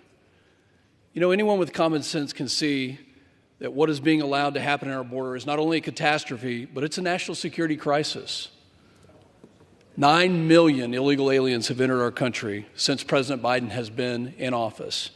300 people have matched the terror watch list. It took less than 20 people to orchestrate the attacks on 9/11, which sent me into 20 years of service to this country to protect us overseas. And yet we're letting the Trojan horse into our country that threatens us. And we have a secretary who refuses to enforce the laws on the books. It is Congress's duty to ensure that the Department of Homeland Security is led by individuals committed to upholding the rule of law, protecting our borders. And the failure to secure the border has been so severe that we have to provide accountability. Not only is this a systemic refusal to follow the law, but it's also the systemic deconstruction of the rule of law that eventually will eat away at this country. I'm so concerned, our country should be concerned, and I urge everyone in this House to do something that actually gets accountability, to impeach Alejandro Mayorkas, and to get our country secure once again. I yield back. Madam Speaker, I inquire how much time remains on each side. The gentleman from Tennessee has 37 1/4 minutes. And how much? Gentleman from Mississippi has 39 3/4 minutes. I reserve. The gentleman from Mississippi is recognized. Thank you very much. Madam Speaker, daily removals are nearly double what they were compared to pre-pandemic averages. The vast majority of individuals encountered at the southwest border throughout this administration have been removed, returned, or expelled. Secretary Mayorkas is enforcing the law. I now yield 1 minute to the gentleman from California, Dr. Ruiz. The gentleman from California is recognized. Thank you. I rise to call out the hypocrisy and extreme political stunts Republicans are displaying with its baseless and unconstitutional impeachment against the Secretary of Homeland Security, Alejandro Mayorkas. Instead of seeking bipartisan solutions, they voted to cut border security funding. Let me repeat, cut border security funding, and are now bringing an impeachment that lacks basis in law just to pull another one of their political stunts. Secretary Mayorkas has dedicated his career to public service and our country. During his time in the department, he led the development and implementation of DACA and led the department's successful response to Ebola and Zika outbreaks. He's worked tirelessly on combating human trafficking and developed an emergency relief program for orphaned youth following the tragic January 2010 earthquake in Haiti. Secretary Mayorkas has done the work he was tasked to do by the president and more. Stop wasting time on yet another extreme political farce. Start working with Democrats for a bipartisan, real solution. Thank you. Time's expired. Gentleman from Mississippi reserves. The gentleman from Tennessee is recognized. Madam Speaker, I yield 1 minute to the gentleman from Virginia, Mr. Whitman. The gentleman from Virginia is recognized. Thank you, Madam Speaker. I rise today to urge support of H.Res. 863, the Articles of Impeachment against Homeland Security Secretary Alejandro Mayorkas. It is clear that Secretary Mayorkas has willfully and systematically refused to comply with U.S. immigration law. An average of 5,000 illegal immigrants are being released into the United States each day, which is a flagrant abuse of immigration laws passed by Congress governing the parole, detention, and removal of illegal immigrants. For 3 years, Secretary Mayorkas has refused to enforce the laws passed by Congress, abused his authority as a cabinet secretary, and misled Congress and the American people about the crisis and the role his actions and decisions have played in sparking and facilitating it. As a result, we see record amounts of deadly fentanyl flowing into our communities, rising crime across our country, and a massive strain on our locality, schools, and community services. Since Secretary Mayorkas' tenure, over 300 individuals on the terrorist watch list have been apprehended by Border Patrol agents trying to illegally enter the United States at the southern border between ports of entry. Gentleman's time has expired. Cartels in Mexico. The gentleman from Tennessee is recognized. 15 seconds. Thank you. And cartels in Mexico are empowered to expand lucrative human trafficking and smuggling operations across the porous southern border. The actions of Secretary Mayorkas have led to a complete humanitarian and national security catastrophe. Congress must hold the executive branch accountable when they fail to uphold the oath of office, and I urge my colleagues to join me in voting in favor of HRES 863. The gentleman's time has expired. Reserve. The gentleman from Tennessee reserves. The gentleman from Mississippi is recognized. Madam Speaker, Republicans ignore the fact that no administration has ever had the resources to detain all border crossers. President Trump released over 500,000 people without ever detaining any of them. I now yield 2 minutes to the gentleman from New York, the ranking member on Judiciary, Mr. Nadler. The gentleman from New York is recognized. Madam Speaker, I rise in opposition to the sham impeachment of Secretary Mayorkas. This resolution is filled with false and misleading statements that amount to nothing more than policy disagreements. Even if it were based in truth, however, policy disagreements are not a legitimate basis for impeachment. Impeaching a cabinet secretary is serious. Unfortunately, House Republicans are not. This sham impeachment ran roughshod over due process and completely bypassed the Judiciary Committee, the committee of jurisdiction for impeachment. This is not a serious effort, nor is it a serious resolution. Republicans allege that Secretary Mayorkas should be impeached simply because he failed to meet the impossible standards set out in our laws, standards that no administration, not even President Trump's, has ever come close to meeting. For example, they allege that Secretary Mayorkas has failed to detain everyone that the law requires to be held in mandatory detention. But to do so would require Congress to appropriate over $35 billion a year, a number 10 times higher than President Trump ever requested for detention. That's why the Trump administration released over 500,000 people at the U.S. Mexico border and released 1.1 million people from immigration detention into the United States. But did we hear calls from the Republicans to impeach Secretaries Kelly, Duke, or Nielsen? Of course not. The resolution also takes aim at the Secretary's use of his parole authority. But Republicans never complained when President Trump used his parole authority for tens of thousands of Cubans and military families. So what's different now? Could it be that it's an election year and Republicans have no record of accomplishments to run on? With no ideas, no agenda, no ability to govern, they are cheapening the serious and awesome power of impeachment to score a few cheap political points. That is shameful. Our immigration system has been broken for decades. Impeaching a cabinet secretary because you do not like their policies will not repair it. Only bipartisan reform can do that. I encourage my colleagues to vote no on this resolution, and I yield back. Gentleman from Tennessee reserves. Gentleman from Mississippi reserves. Gentleman from Tennessee is recognized. Madam Speaker, I yield 1 minute to the gentlelady from Texas, Ms. Van Dyne. The gentlelady from Texas is recognized. Madam Speaker, I rise to support the impeachment of Secretary Mayorkas. His actions support law-breaking and lawlessness and have inflicted a horrific toll on our country. The kind of damage he's done to our cities and our families is something you'd expect from a hostile foreign adversary looking to destabilize and destroy America. Our cities are overrun, forcing vital services to be cut off or reduced, shutting down our schools to house illegal migrants, turning community centers into refugee camps, all while ignoring the needs of our own citizens. There are more than 110,000 dead Americans from fentanyl that is being smuggled by Mexican cartels. We see criminal illegal immigrants committing murder, rape, and beating our police in broad daylight.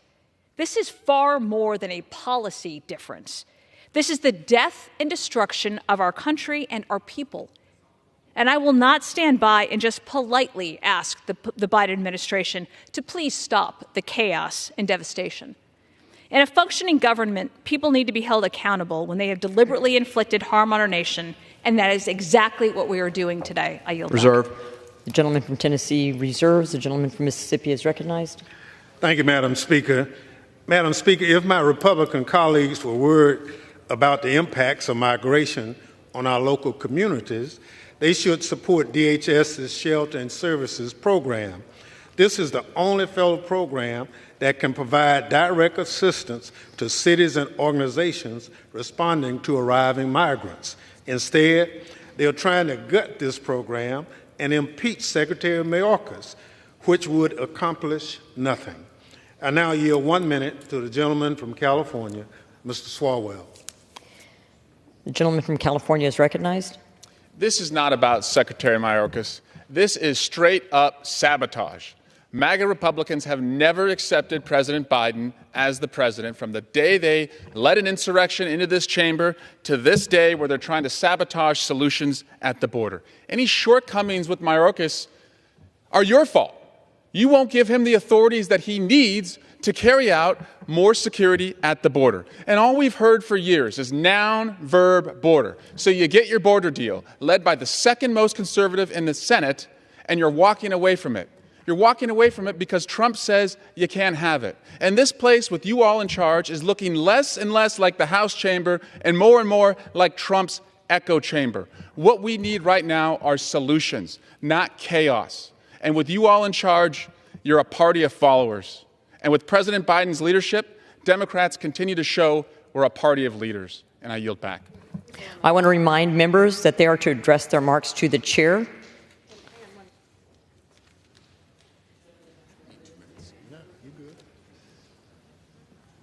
The chair will remind all persons in the gallery that they are here as guests of the House and that any manifestation of approval or disapproval of proceedings is in violation of the House rules.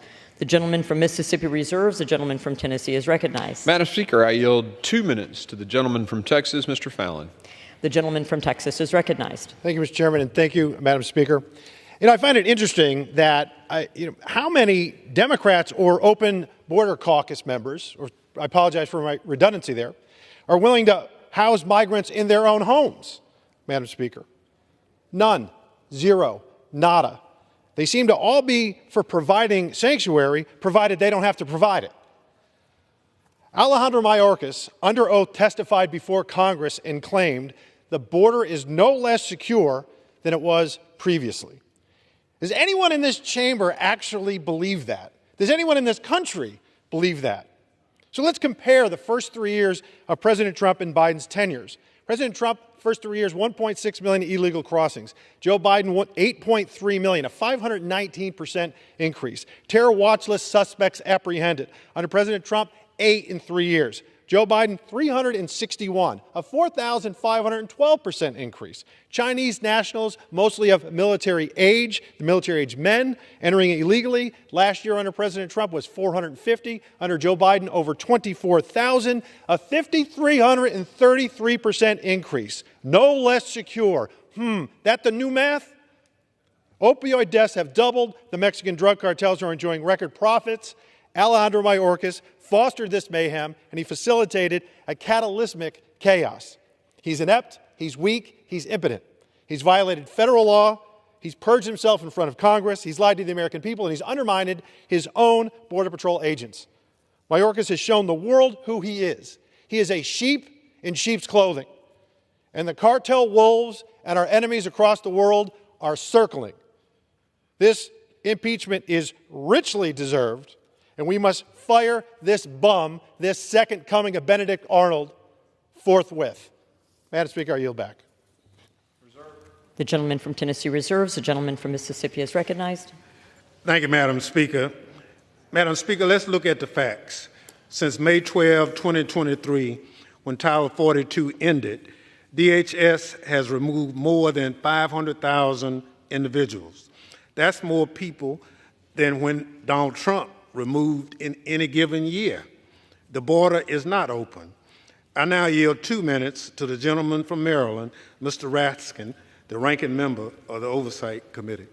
The gentleman from Maryland is recognized. Thank you, Madam Speaker. Mr. Chairman, we're here because the madcap wild goose chase to impeach Joe Biden has produced no wild geese. Even Fox News is lampooning the fact that their own expert witnesses repeatedly say President Biden did nothing wrong and there are no grounds for impeachment.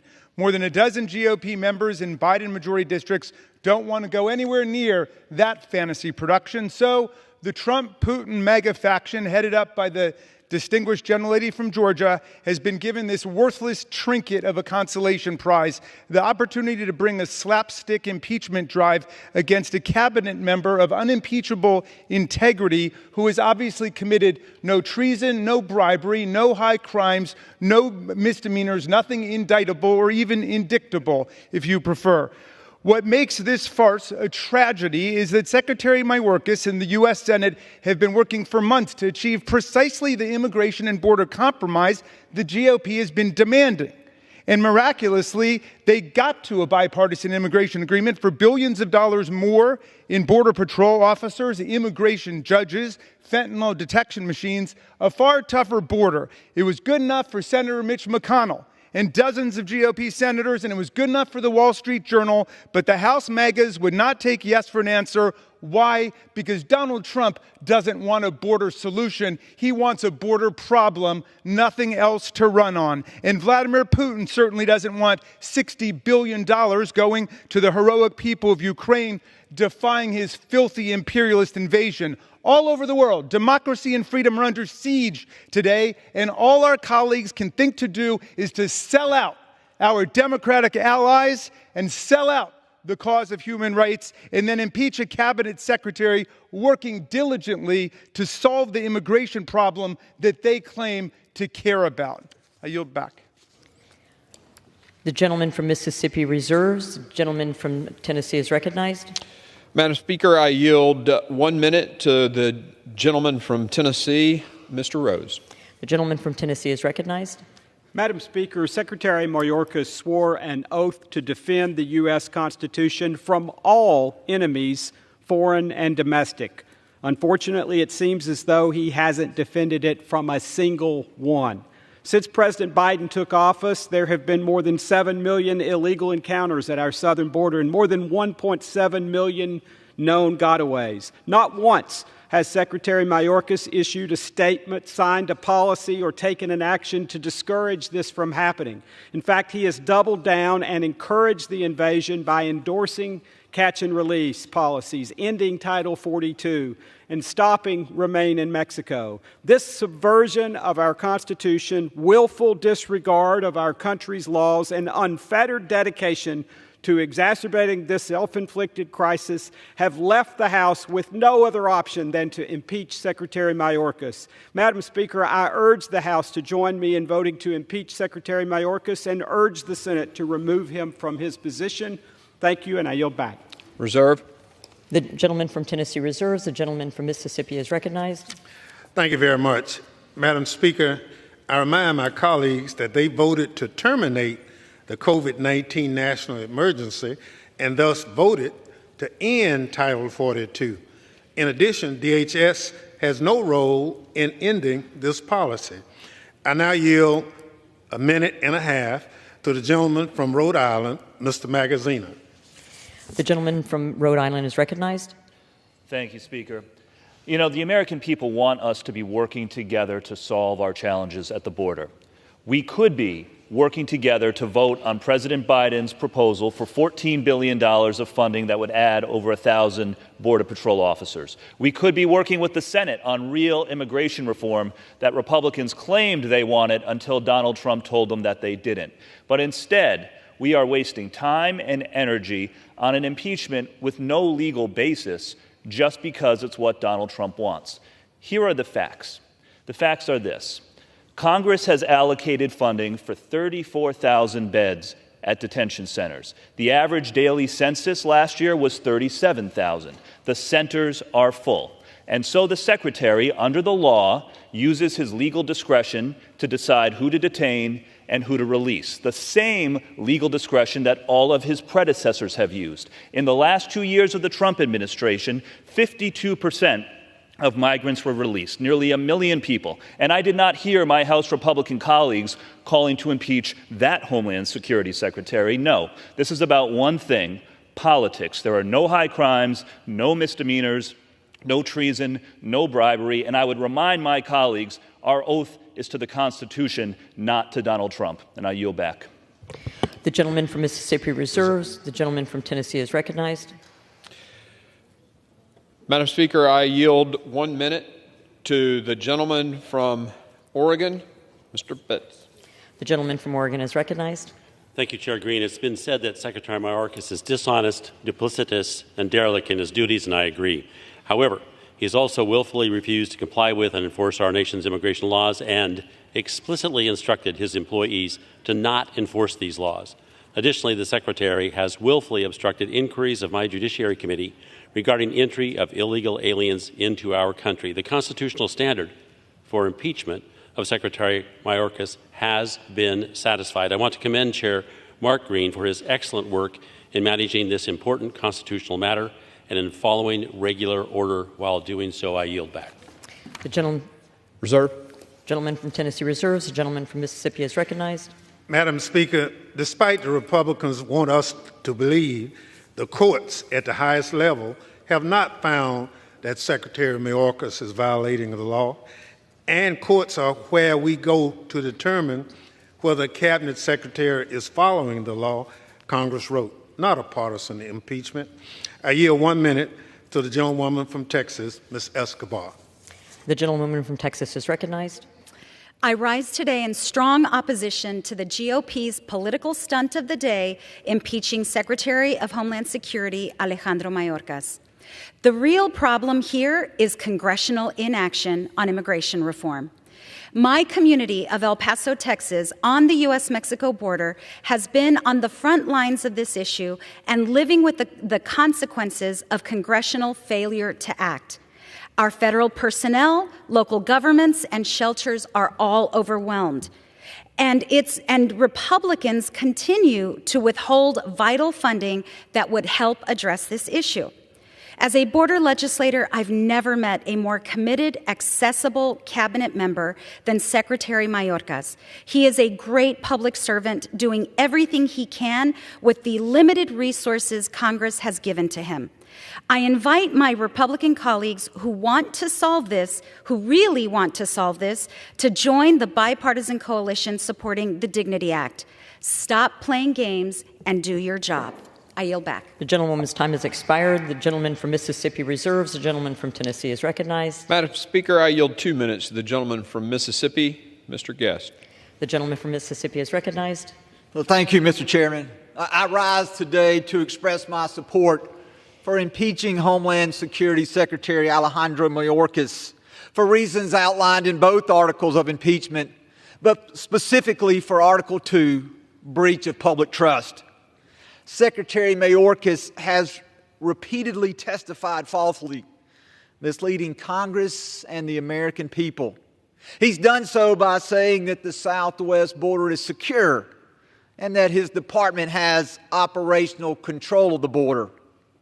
Secretary Mayorkas, in his previous appearances before the Committee on Homeland Security, has told me personally on multiple times, testifying while under oath, that the border is secure. And I know that time and time again, Secretary Mayorkas has appeared before Congress, both the United States House of Representatives and the U.S. Senate, and has repeated the security of our southwest border.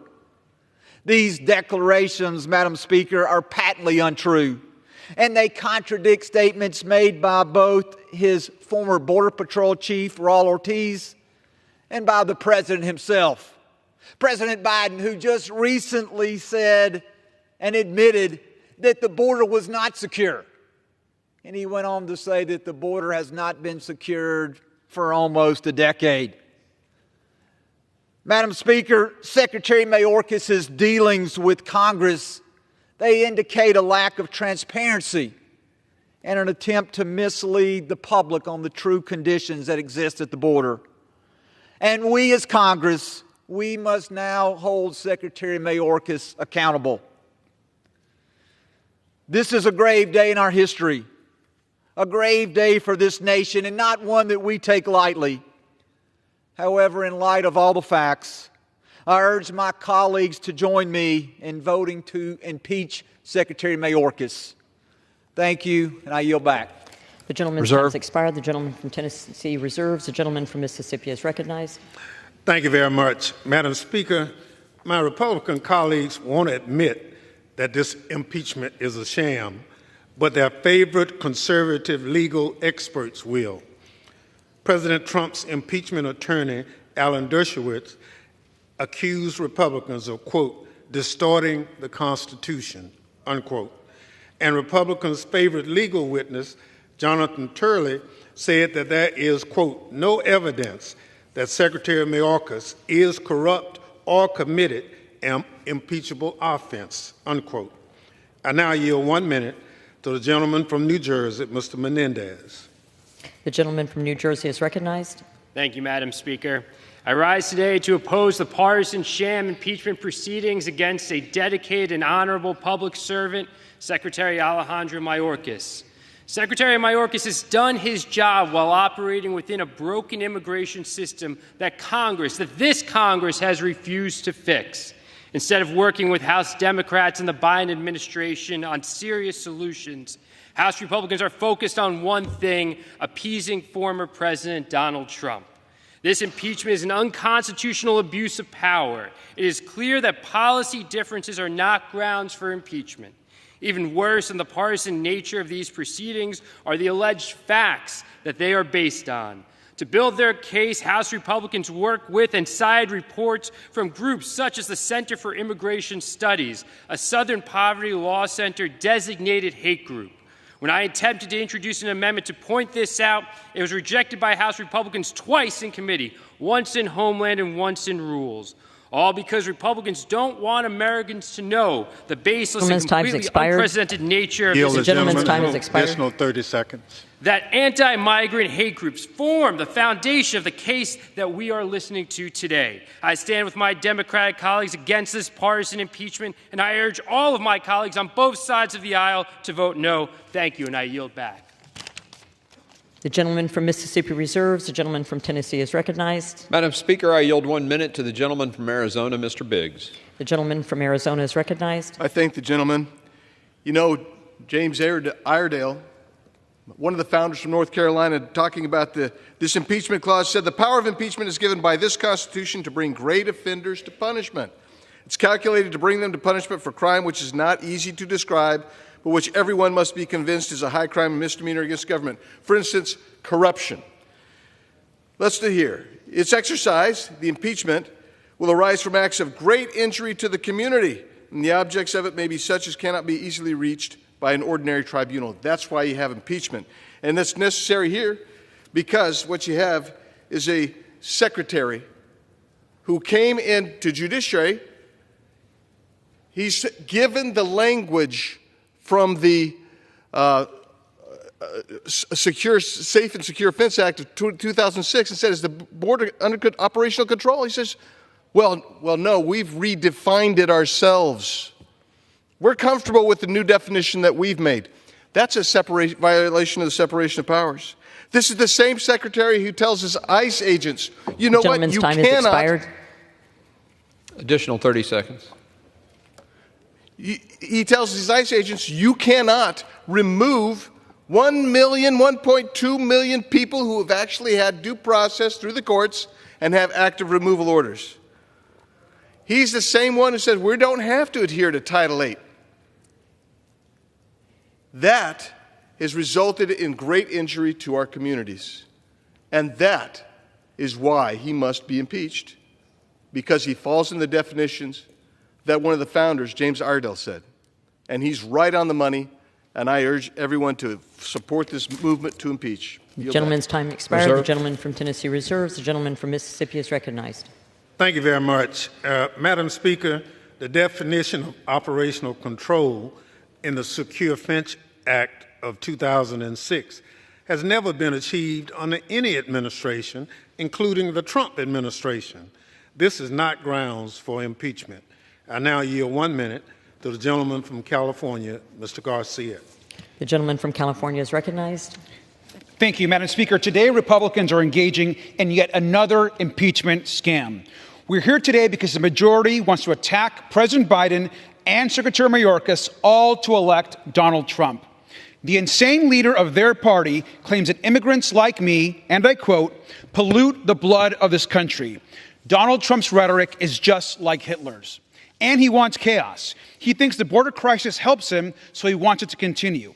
And in fact, Border Patrol apprehensions more than tripled in the last 8 months of the Trump presidency. But let's remember the Donald Trump and MAGA vision for border security. These are actually some of their ideas.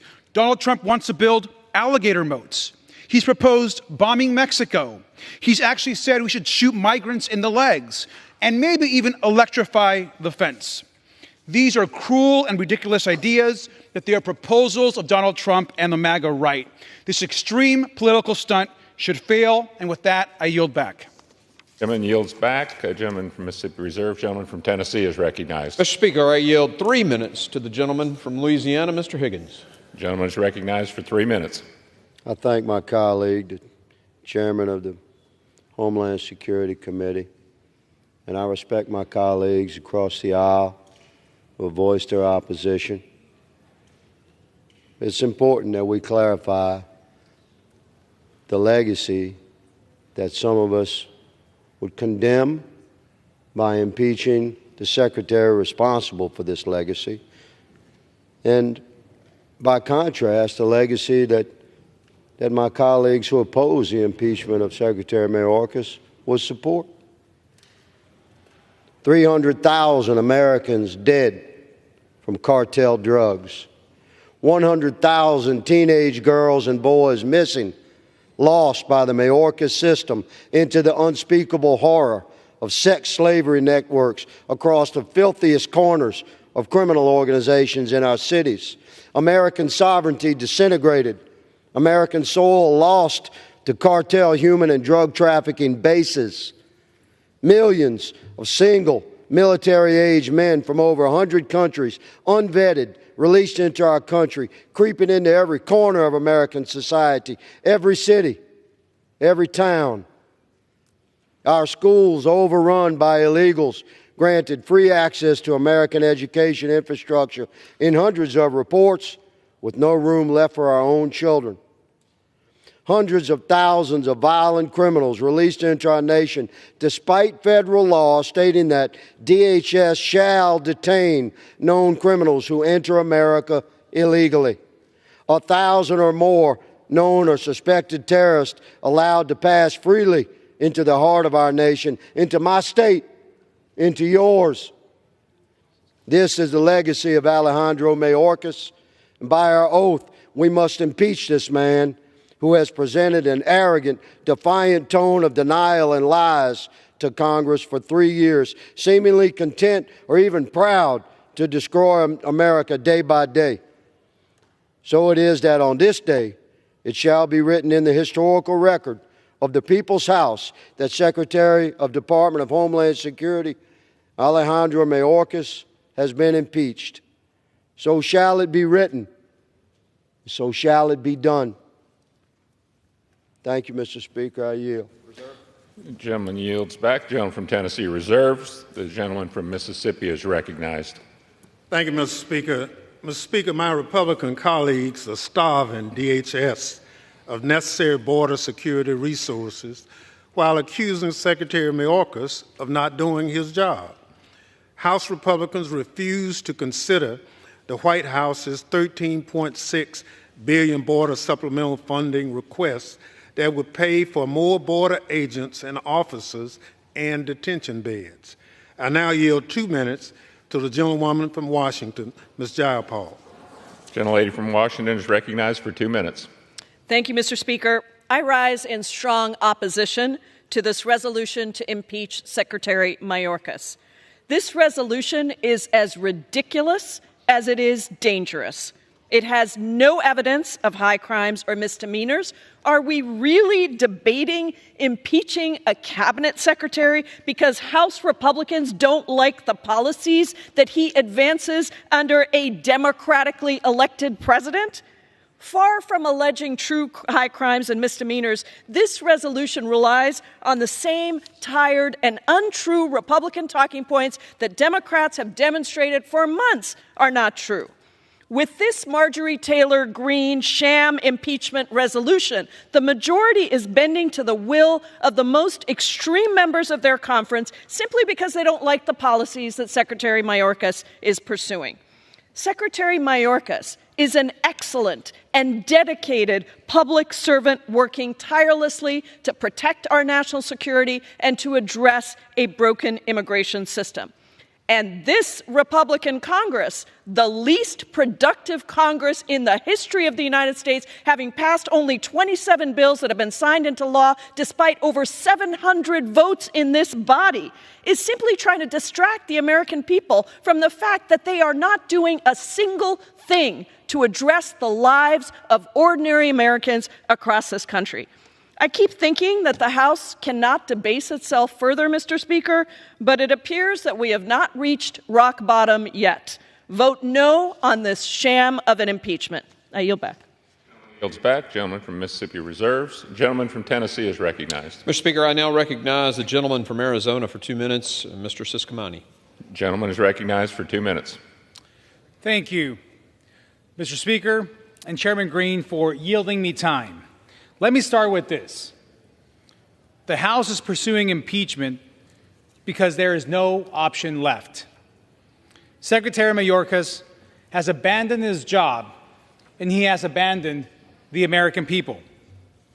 As the charges describe, the Secretary has willfully and systematically refused to comply with the law, and he's put our communities and our country at risk by doing so. This is not an action we take lightly. The last time his cabinet secretary was impeached was in 1876. This is a historic impeachment for someone with historic failures. The time has run out for Secretary Alejandro Mayorkas to be able to do his job. In order to secure our communities, protect our homeland, and keep Americans safe, Secretary Mayorkas has got to go. And with that, I yield back. Gentleman yields back. Gentleman from Tennessee reserves. Gentleman from Mississippi is recognized. Thank you very much. Mr. Speaker, I ask unanimous consent to include in the record op-eds from frequent conservative legal commentator Jonathan Turley and Alan Dershowitz opposing the Mayorkas impeachment despite their policy disagreements with the Biden administration. I also include in the record a January 30th, 2024 editorial by the conservative Wall Street Journal titled Impeaching Mayorkas Achieves Nothing. Without objection. Mr. Speaker, I reserve balance. Gentleman from Mississippi reserves. Gentleman from Tennessee is recognized. Mr. Speaker, I recognize the gentleman from California for 2 minutes, Mr. Issa. The distinguished gentleman from California is recognized for 2 minutes. Thank you. Thank you, Mr. Speaker. This is so frustrating because today we are, in fact, impeaching a pawn. We're impeaching a pawn for the president. The secretary is being impeached for what he did wrong. He is, in fact, guilty as alleged. But in fact, he is just part of the high crimes and misdemeanor of the President of the United States. It was the President's decision to, in fact, undo policies that were working, to reverse, to make a systematic change that in my district, with over 55 miles of Mexican border, my border agents are reduced to being Uber drivers for everyone coming over the border. I am perfectly willing to listen to people say, well, this is a policy difference, but it is not. To faithfully execute the mission, you can have differences in how to do it. To thwart the very execution of that mission, which Secretary Mayorkas has done, is in fact an impeachable offense. I have some sympathy for him because I believe he is just obeying the orders of his boss. But that has been said before. That excuse has been used. The fact is he took an oath. He must faithfully execute that oath. If he cannot, because the president will not let him do it, then he needs to resign. As we impeach the first cabinet officer in well over 100 years, the fact is he should have resigned rather than to do things which were adverse to the Constitution, adverse to his oath, but upon the orders and duty of the president. The president can be wrong. The president can order high crimes and misdemeanors. The president can be guilty of them. This president is, in fact, guilty of that which we are impeaching the secretary for today, but so is the Secretary, and for that reason, I urge a yes vote and yield back. Gentleman yields back. Gentleman from Tennessee. Mr. Speaker, can I inquire about how much time remains for each side? Gentleman from Tennessee has 22 and a half minutes. Gentleman from Mississippi has 24. Gentleman from Tennessee reserves. Gentleman from Mississippi is recognized. Thank you very much. Mr. Speaker, this baseless sham impeachment fails to articulate a single charge that rises to the level of high crimes and misdemeanors. The constitutional standard for impeachment. Mere policy differences do not amount to impeachable offenses. I ask unanimous consent to include in the record a letter by eminent constitutional scholars opposed to this political stunt, as well as a Washington Post op-ed by Joshua Metz and Norm Eisen titled, "Why Impeaching Mayorkas Would Violate the Constitution." Without objection. Mr. Speaker, I reserve the balance. Gentleman reserves. Gentleman from Tennessee is recognized. Mr. Speaker, I now recognize for 2 minutes, or I yield 2 minutes, to the gentlelady from Oklahoma, Mrs. Pice. Gentlelady is recognized for 2 minutes. Thank you, Mr. Speaker. Earlier in this debate, the gentleman from Mississippi noted that there has been more fentanyl seized at our southern border than ever before. But what he did not also recognize is that there are now more fentanyl deaths in this country than ever before, and that is a direct result of what is happening across our southern border. I rise today in support of the impeachment of Secretary Alejandro Mayorkas. This is one of the most solemn and consequential actions the United States House of Representatives can take, and I do not take it lightly. However, under the watch of Secretary Mayorkas, we have witnessed the degradation of our border security and the willful and consistent refusal to comply with and enforce federal immigration laws. Today, fentanyl is the leading cause of death for those ages 18 to 45. Terrorists on the FBI watch list are being released into the interior of the country, and the cartels are a multi-billion-dollar business. The crisis we face today is a threat to every single American, causing our communities to be less safe, and it is a direct result of Secretary Mayorkas' actions. A clear message must be sent to the executive branch that they no longer get to break the law without consequences. Secretary Mayorkas must be held accountable. With that, Mr. Speaker, I yield. Gentlelady yields back. Gentleman from Tennessee reserves. Gentleman from Mississippi is recognized. Thank you very much. Mr. Speaker, today 3 bipartisan former secretaries of Homeland Security wrote to Speaker Johnson voicing their opposition to impeaching Secretary Mayorkas. They agree that impeachment for a policy is not constitutionally permissible. They further warned that allowing impeachment of cabinet officials over policy differences would jeopardize our national security. I ask unanimous consent to include in the record the letter from Secretaries Chertoff, Napolitano, and Johnson. Without objection. And yielding 2 minutes to the gentleman from New York, Mr. Goldman. Gentleman from New York is recognized for 2 minutes. Thank you, Mr. Speaker, and thank you to my friend, the ranking member, for yielding. I rise today to condemn this rushed, baseless, sham impeachment of Secretary Mayorkas that will go down in history as one of Congress's darkest moments.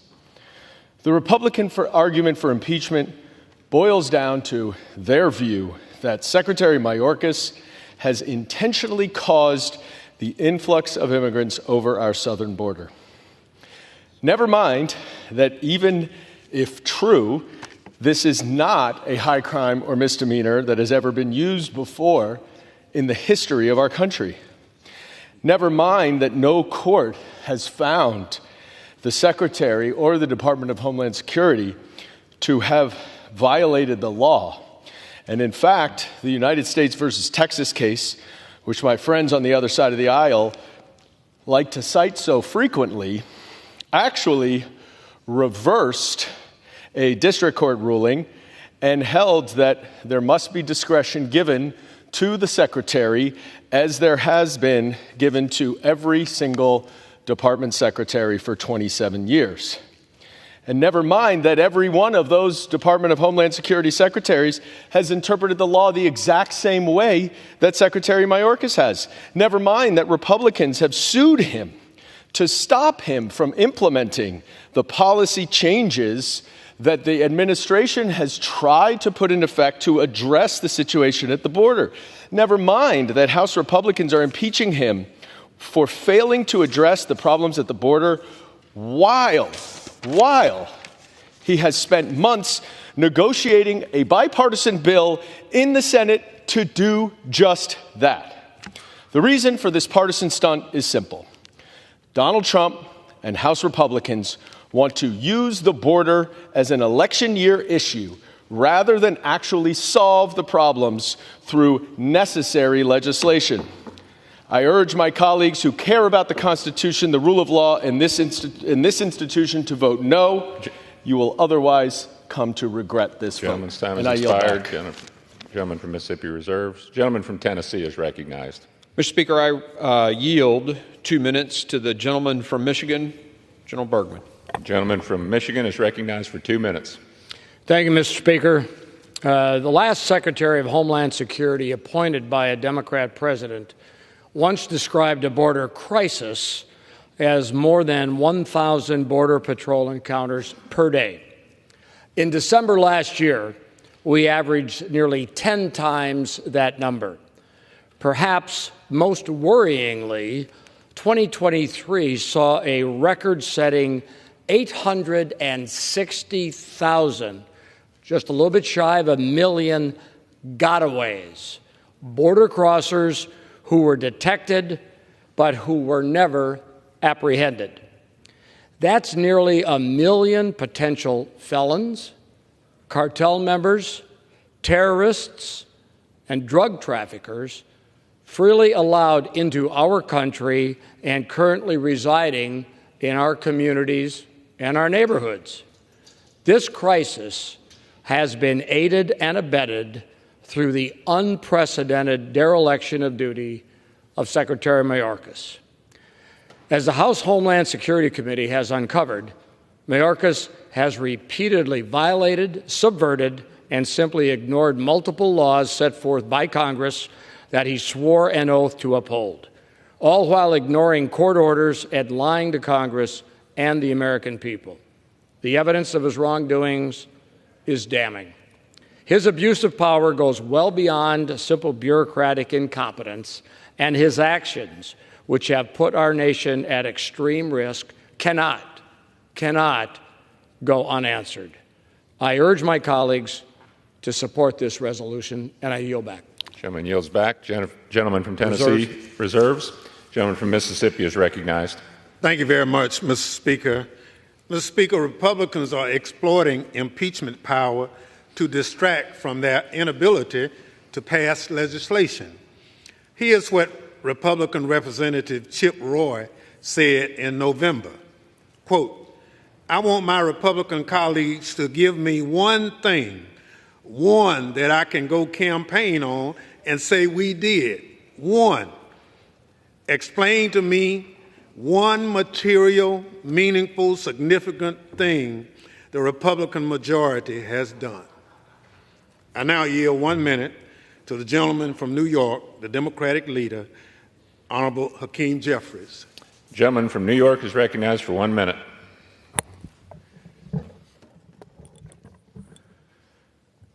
Let me first just thank the distinguished gentleman from the great state of Mississippi for yielding, for his leadership, for his dignity, for his decency, for his continued defense of our democracy in the face of the extreme attacks coming from the other side of the aisle.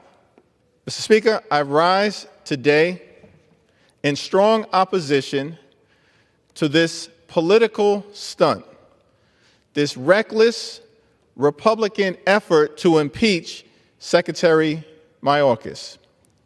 Let's be clear. Secretary Mayorkas is a good man, a patriotic man, and a hardworking man doing the best he can under very difficult circumstances. That's not an impeachable offense. Extreme MAGA Republicans have produced no evidence that Secretary Mayorkas has engaged in a high crime or misdemeanor, no evidence that Secretary Mayorkas has engaged in an impeachable offense, and no evidence that Secretary Mayorkas has broken the law or violated the Constitution. Not a shred of evidence, not a scintilla of evidence, nothing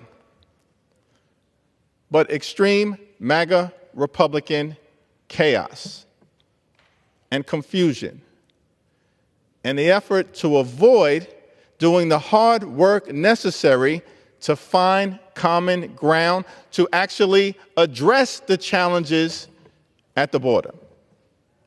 What do these impeachment articles have to do with the issue of addressing our broken immigration system? Nothing.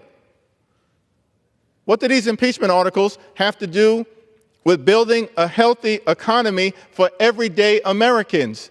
Nothing. What do these impeachment articles have to do with addressing the inflationary challenges and the affordability issues that the American people are experiencing day after day as we work to continue to emerge from a once-in-a-century pandemic that shut down the economy? Absolutely nothing.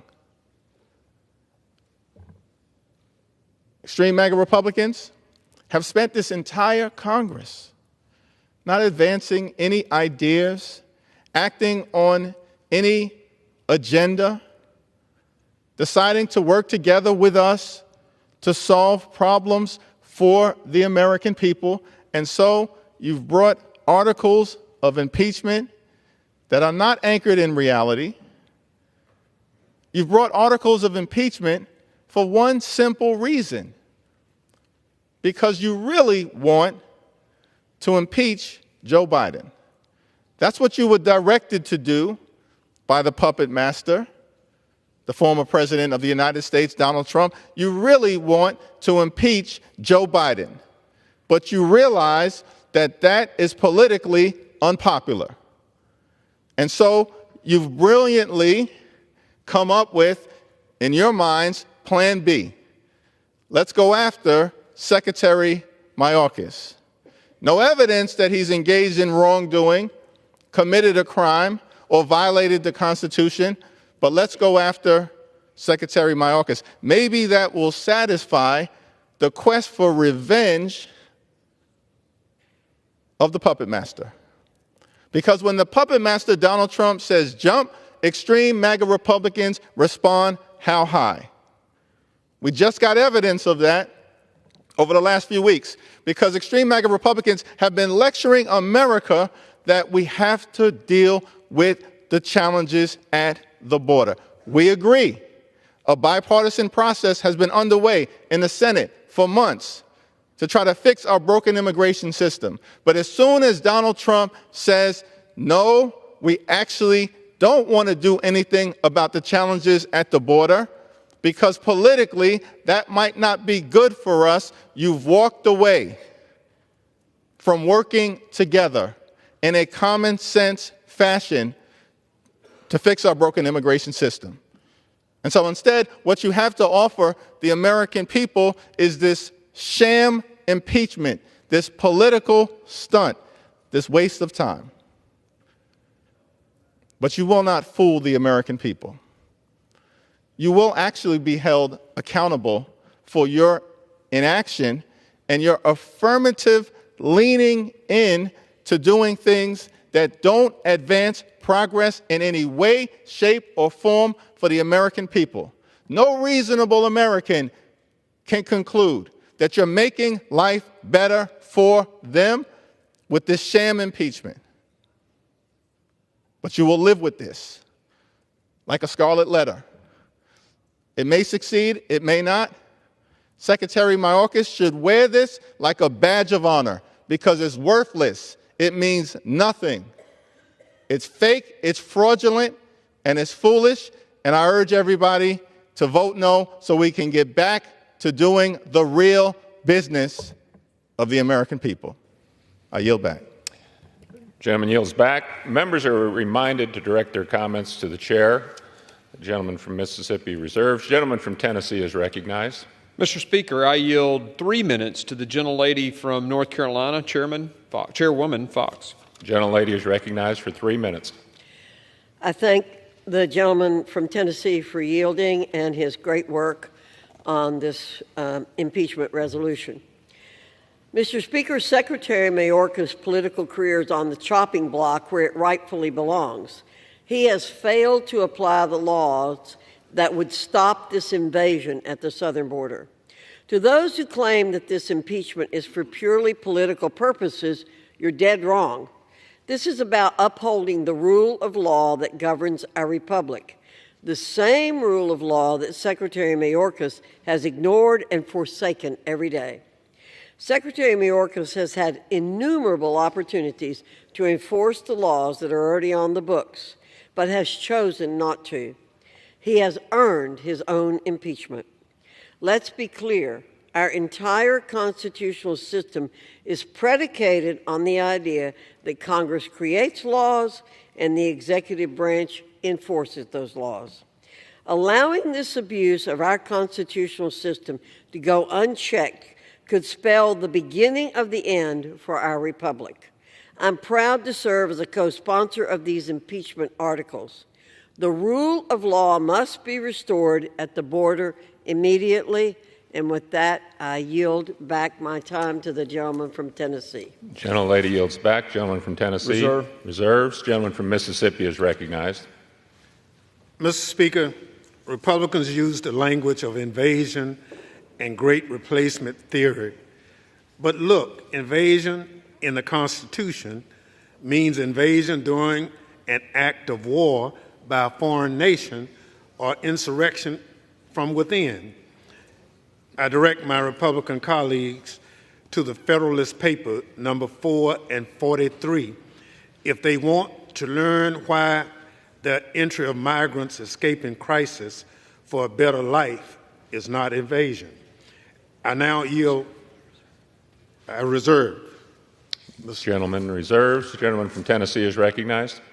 Mr. Speaker, I'd like to yield 2 minutes to the gentleman from Texas, Chairman Arrington.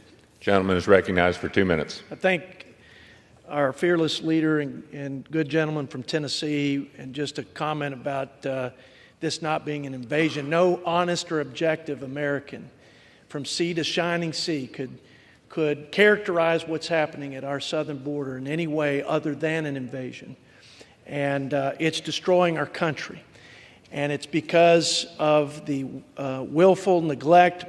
It's because of the dereliction of duty. It's because of the faithlessness to this Constitution and its first job to provide a common defense. I want to thank Chairman Green for restoring the dignity and integrity of the impeachment process.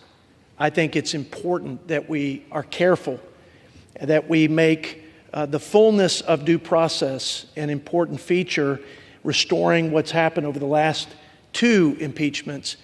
This is a year-long process, and I appreciate your fidelity to the Constitution and the integrity of this institution. Look, bottom line, Mr. Speaker, I believe that the impeachment clause in the Constitution, according to our founders, was to give remedy for this very circumstance, to remove someone who had violated their public trust in a way that resulted in serious and systemic injury to society. So, Chairman Green, again, thank you for your leadership. I stand with you. This is the right and responsible thing to do in faithfulness to the Constitution, in the protection of the American people, and in defense of the sovereignty of the greatest nation in human history. And with that, I yield back. Gentleman yields back. Gentleman from Tennessee reserves. Gentleman from Mississippi is recognized. Thank you very much. Mr. Speaker, the extreme mega Republican stunt to impeach Secretary Mayorkas is baseless. The Democratic staff of the Committee on Homeland Security thoroughly documented the many failures of fact and law in the articles of impeachment contained in Resolution 868. I ask unanimous consent that it be included in the record. Without objection. I now yield 2 minutes to the gentlewoman from Texas, Ms. Jackson Lee. Gentlelady is recognized for 2 minutes. I thank the distinguished gentleman. In the time that we've had to debate one of the most sacred and deliberative responsibilities of the United States Congress, and that is impeachment proceedings, there has been not one iota of truth and or facts that would suggest that Secretary Mayorkas is in fact guilty of the articles of impeachment against him. One, the willful violation of the law, and the benefit to himself from anything that he might have done or that he did not do. But what it has done is given to this nation, a nation of laws and a nation of immigrants, the sense that you cannot flee Nazism, you cannot flee Cuba, and for more than 2 decades come to this country to serve your beloved adopted country, that you cannot be the Justice Department U.S. Attorney, you cannot be a Deputy Secretary, and now the Secretary of Homeland Security, without those who find it strange to have you with your diversity to be able to lead in this way. This is a question of stunts over solutions, and the Constitution was created to create a more perfect order, and that is that under that Constitution, precious rights fall under the Fifth Amendment and the 14th Amendment, due process. Let me say, Mr. Speaker, that this Secretary of Homeland Security was not allowed to bring his own witnesses. The majority did not allow the minority to have its day of witnesses. There were no constitutional scholars who pointed to the fact in large numbers, as they would have, that this is in fact a fraud, and it is fraught with misrepresentations. Operational control is 0 people crossing the border. That means they're not crossing for entertainment, they're not crossing for business, they are just there. This is wrong, this is wrong-headed, this is a stunt, and this does not bequeath or equal to the Constitution, which is to create a more perfect union. Expired. Vote against these articles of impeachment. I yield back. Gentlelady's time has expired. Gentleman from Mississippi reserved. Gentleman from Tennessee is recognized. Mr. Speaker, I yield 2 minutes to the gentleman from Montana, Mr. Zinke. Gentleman from Montana is recognized. Mr. Speaker, I rise in strong support of House Resolution 863, the impeachment of Secretary Mayorkas. You know, Montana is about the same size as from here to Chicago plus 2 miles. It's a long, long border. And the few border people we have generally are deployed down south. So my friend and gentleman from New York said, what evidence do we offer? What evidence of negligence? What evidence of wrongdoing? I'd say it's pretty easy to find. It's found in every street, every city, every county, every state across this nation. The evidence is found in every fentanyl pill and death. The evidence is found in every woman that's raped along our border. The evidence is found in every child trafficking case that is in every city, to include Billings, Missoula, Chicago, and Washington, D.C. It's found in every evidence of children being sex trafficked. And I can go on. The evidence of negligence is the willful and blind turning of this horror that we have on our southern border. Our northern border, while not discussed a lot, is wide open, because this country doesn't have a border. And in Montana, this administration can't even prevent a balloon. So the evidence is clear, compelling, and not in dispute. The lack of action and blindfold and willingness to do nothing is deserving no less than impeachment. Mr. Speaker, I yield back. Gentleman yields back. Gentleman from Tennessee reserves. Gentleman from Mississippi is recognized. Thank you very much, Mr. Speaker.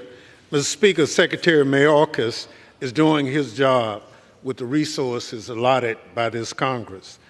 Not only has no administration detained all border crossers, but Congress has never appropriated sufficient resources to detain all individuals who should be detained under the Republicans' reading of the law. I now yield 3 minutes to the gentleman from Texas, Mr. Castro. Gentleman is recognized for 3 minutes. Thank you, Mr. Speaker. Thank you, Chairman. This impeachment against Secretary Mayorkas is a sham. The process was a sham. The charges are a sham. And you might wonder, if that's the case, then why go through all of this trouble? Well, last November, a colleague of mine from the state of Texas stood up in this chamber and asked for one meaningful accomplishment that the Republican Congress has accomplished this session. The answer was nothing. That colleague was not a Democrat on this side of the aisle, but a Republican. A Republican who asked the question whether somebody could name one meaningful accomplishment. So the answer to my question, why does this happen, when you have no record of accomplishment to run on, nothing on education, nothing on health care, nothing about creating jobs, nothing on the environment, nothing about keeping people safe, this is what you do. You put on a circus. And that's why we're here today. If we need an example, let's look to the last few days. For years, Republicans have used immigrants as political scarecrows, using them like scarecrows to put up in the face of Americans and scare Americans that every single one of these people, including the 6-year-old children, is coming to harm you and hurt you. And because they have no positive policy solutions, man, they sell that really hard. You hear it on every radio interview, every television interview. You hear it from the people in here. You hear it on television, on Fox News, every single place. They use these people to scare Americans. That's how they want to win. And that's why we're here. Because there's nothing else left.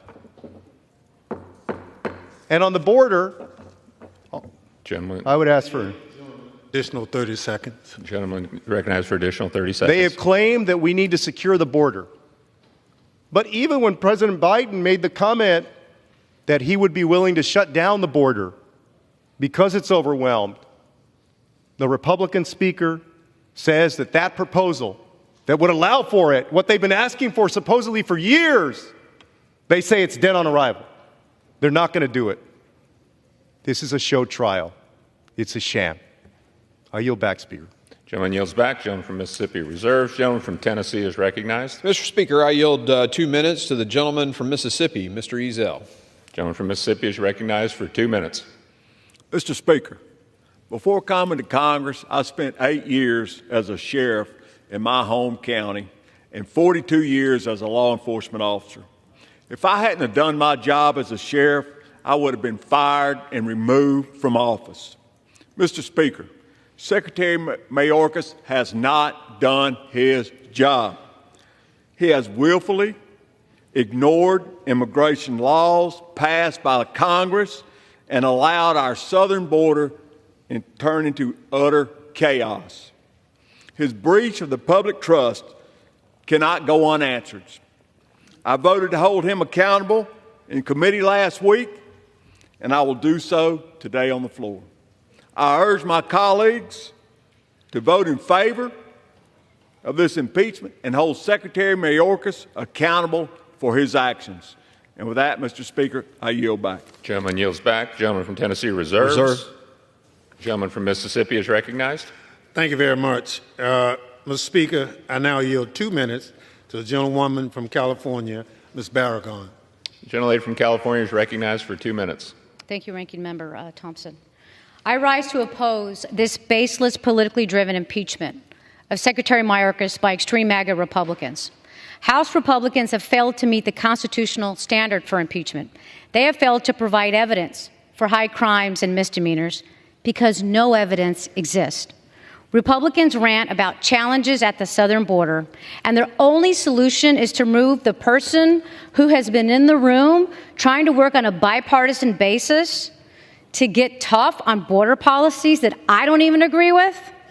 Republicans are not serious about border security. This is all about politics for them. They have consistently opposed legislation to increase funding for more Border Patrol agents at the southern border, more Customs and Border Protection, more money to combat fentanyl from coming across the southern border, something they love to talk about, but they want to put no resources to make sure that it's not coming over. And of course, they've even said no to $1 billion in ICE detention beds. This is a Republican talking point, and they have said no to this too. So why are we wasting floor time on political games with a fact-free impeachment resolution instead of legislation to improve the lives of Americans? Because House Republicans can't govern.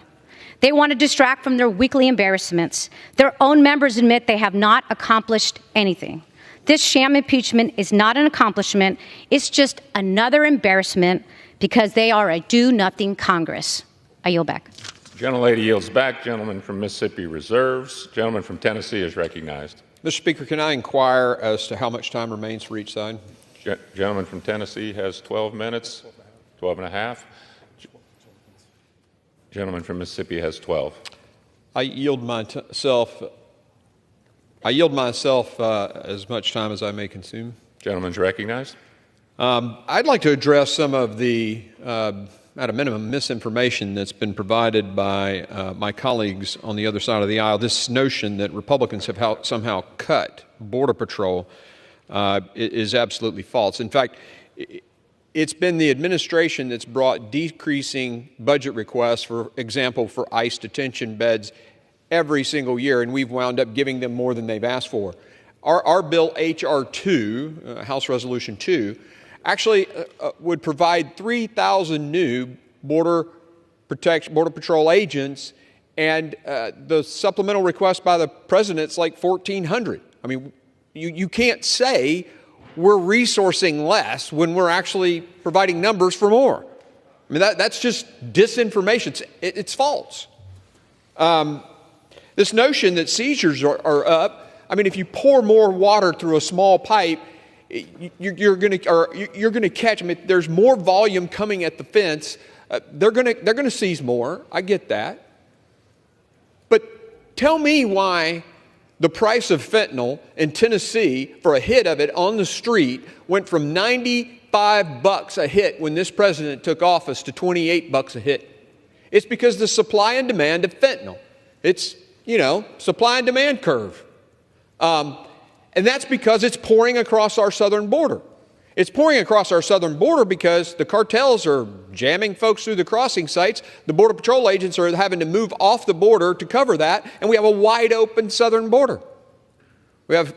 We've shown this in our 5 phases investigation, videos of, camouflage wearing, carpet shoe wearing people with backpacks full of drugs coming through the remote parts of the country, or the border. It's to suggest that just because seizures are up, somebody's doing their job, that's meaningless.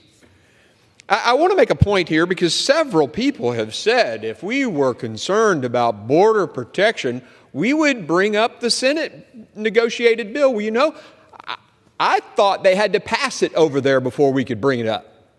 I thought you had to actually pass. I haven't heard that the bill's even passed the Senate.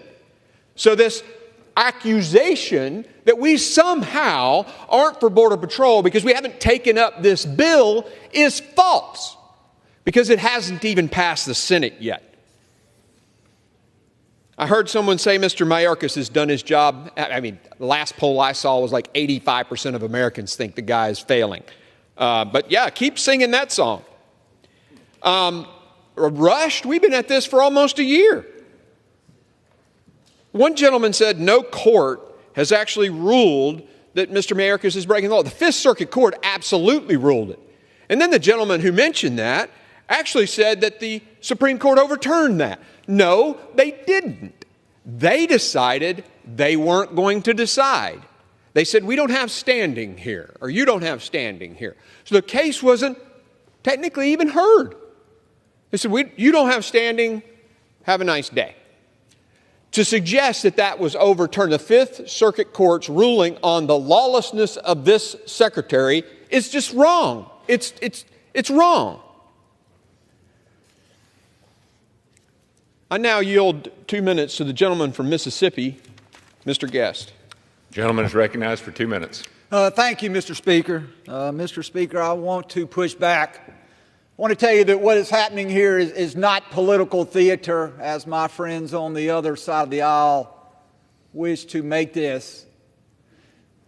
The Democrats have sought to blame Republicans, saying that our inaction has helped cause this border crisis. But I will tell you that nothing is further from the truth. Almost a year ago, this body passed H.R. 2, a border security bill.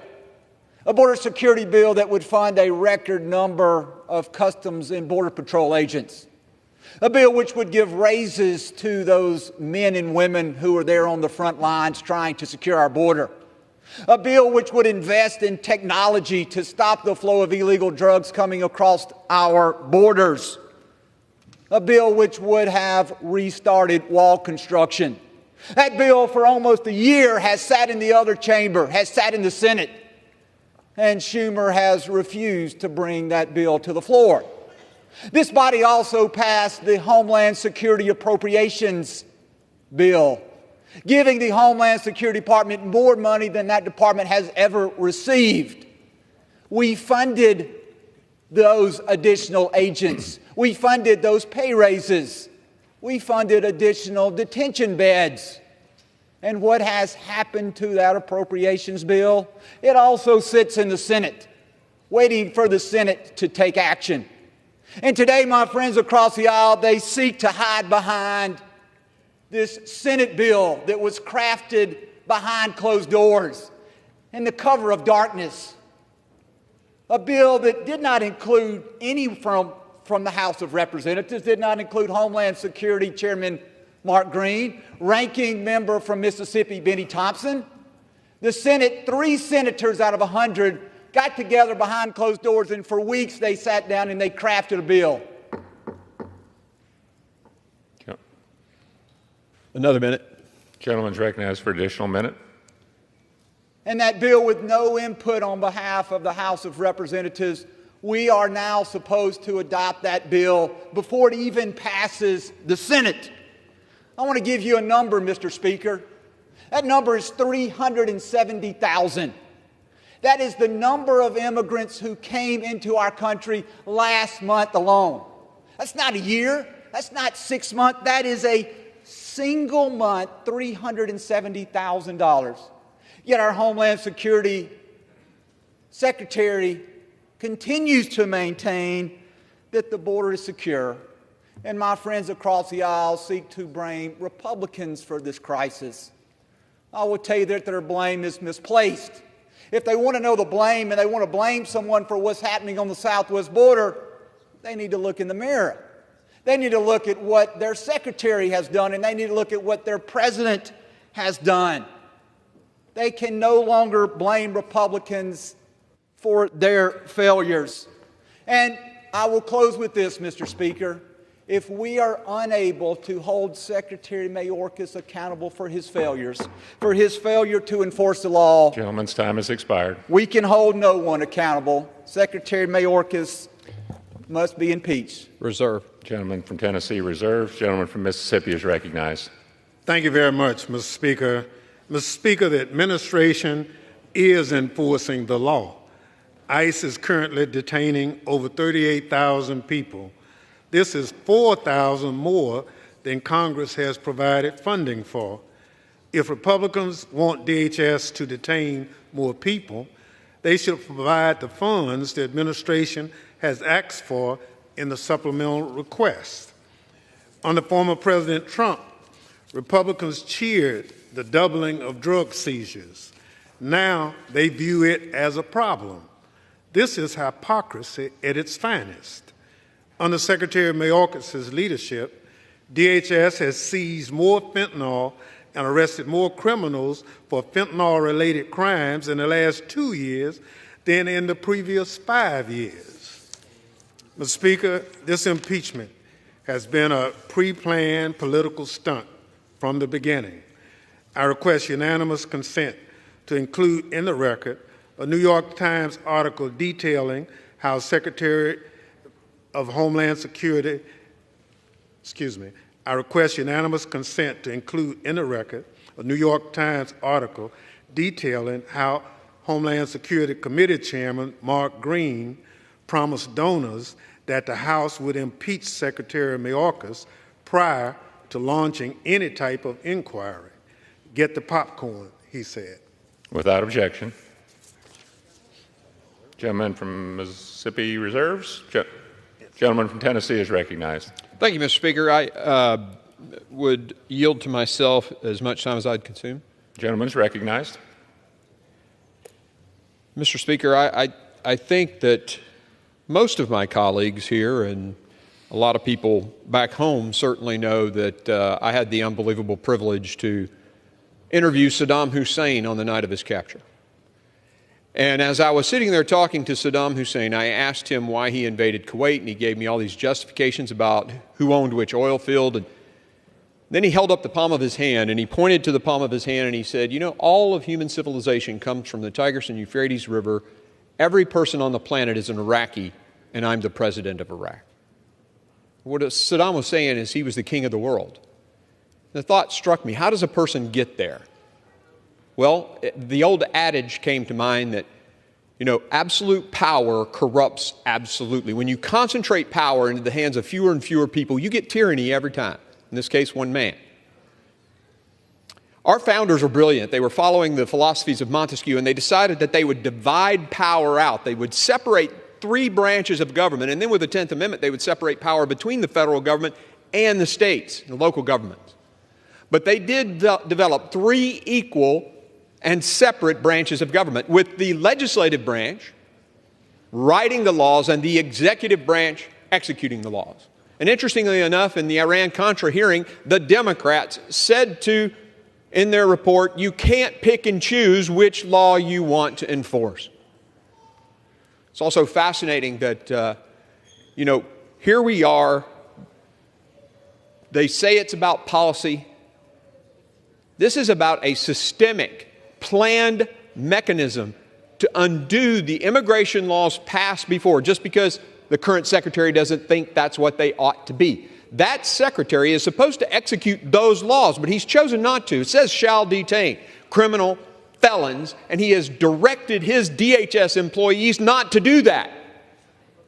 Violating the laws passed by this body, telling this separate but equal branch of government, I don't care what you say or have passed as law. I don't care that you represent the voice of the American people. I'm the guy who knows the best way to do it, and I'm going to do it my way. That is the road to tyranny. That is power in one man's hands. And that is not what our Constitution says it's supposed to be. And he took an oath to that Constitution, to defend that Constitution that says this branch writes, that branch executes. He has violated his oath of office. He has subverted the laws that this body has passed and thus basically said, I don't care about the Congress. That is unacceptable. And whether he were a Republican or a Democrat, standing that way, I would be here today doing everything I could to remove him from office. Because when I was 17, I took an oath to that Constitution for the first time. And I served for 24 years willing to take a bullet for that Constitution and the people of this country. And I will not stand idly by while he throws it in the garbage. I reserve. Gentleman from Tennessee reserves. Gentleman from Mississippi is recognized. Thank you very much. Mr. Speaker, even some House Republicans have acknowledged that there's no constitutional basis for impeachment. Representative McClintock called this effort an unconstitutional abuse of power and reckless, partisan, and unserious. Representative Buck said, it's not an impeachable offense.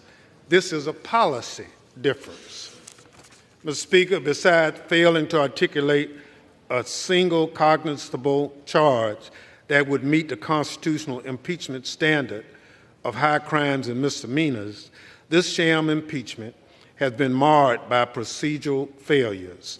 I ask unanimous consent to include in the record documentation of those procedural failures. Without objection. Gentleman from Mississippi reserves. Gentleman from Tennessee is recognized. Mr. Speaker, I have no more speakers and am prepared to close after the gentleman from Mississippi closes. Gentleman reserves. Gentleman from Mississippi is recognized. Mr. Speaker, I have no more speakers and I'm prepared to close. Gentleman's recognized. Thank you very much. Mr. Speaker, I yield myself the balance of my time. Mr. Speaker, the statements from the other side this afternoon have misrepresented the facts and the laws of this baseless sham impeachment.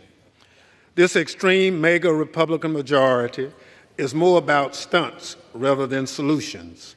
This political stunt is about placating extreme elements within the Republican conference rather than doing what's right for America. Because it's clear that Republicans have failed to make the case for impeachment, they failed to articulate a single high crime and misdemeanor, the other side of the aisle reeks of desperation. Sadly, many Republicans appear willing to undermine the Constitution they claim to hold dear to score cheap political points. I'm holding out hope that some of my colleagues across the aisle will do the right thing, that they will join us in upholding the oath we all swore to the Constitution. I urge my colleagues to reject House Resolution 863. Vote no on this sham impeachment. And with that, Mr. Speaker, I yield back. Gentleman yields back. Gentleman from Tennessee is recognized. Mr. Speaker, I yield the balance of my time to myself. As you've heard, the evidence against Secretary Mayorkas is compelling, but so too is the constitutional justification for impeachment. The constitutional history and the framers' intent are clear. We, the people's representatives, have no opinion, no option but to exercise this duty when executive branch officials blatantly refuse to comply with the laws we have passed, threaten the separation of powers, imperiled the constitutional order, and expose Americans to untold suffering and death. This historical record is unambiguous. From Madison to Hamilton, the framers uniformly believed that executive branch officials who failed to defend the Constitution and enforce the law should no longer hold office. We know that Secretary Mayorkas refused to comply with the law. We know that he lied to Congress and breached the public trust. We all witnessed the horrific consequences. But in closing, my question to my colleagues is this. If Secretary Mayorkas' brazen, blatant disregard for the laws we have passed is not enough to warrant action, why are we even here? What is the point of passing laws if we allow the executive branch to violate those laws with impunity? Do we care so little for our constitutional role and responsibilities that we would allow an official of either party to openly defy laws passed by this House, the people's House? I truly hope not. That would be a dangerous precedent and a serious abdication of our duty. Willfully violating the law to open America's borders to millions of unvetted migrants and breaching the public trust are grave offenses against our country, our Constitution, and our constituents. It is therefore incumbent upon us on this solemn day to fulfill our oaths to the Constitution and exercise the power to impeach. I urge my colleagues to join me. I yield back the balance of my time. Gentleman from Tennessee yields back. All time for debate has expired. Pursuant to House Resolution 996, the previous question is ordered on the resolution as amended. Pursuant to Clause 1C of Rule 19, further consideration of House Resolution 863 is postponed.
Pursuant to Clause 8 of Rule 20, the Chair will postpone further proceedings today on the motions to suspend the rules on which a recorded vote or the yeas and nays are ordered, or votes objected to under Clause 6 of Rule 20.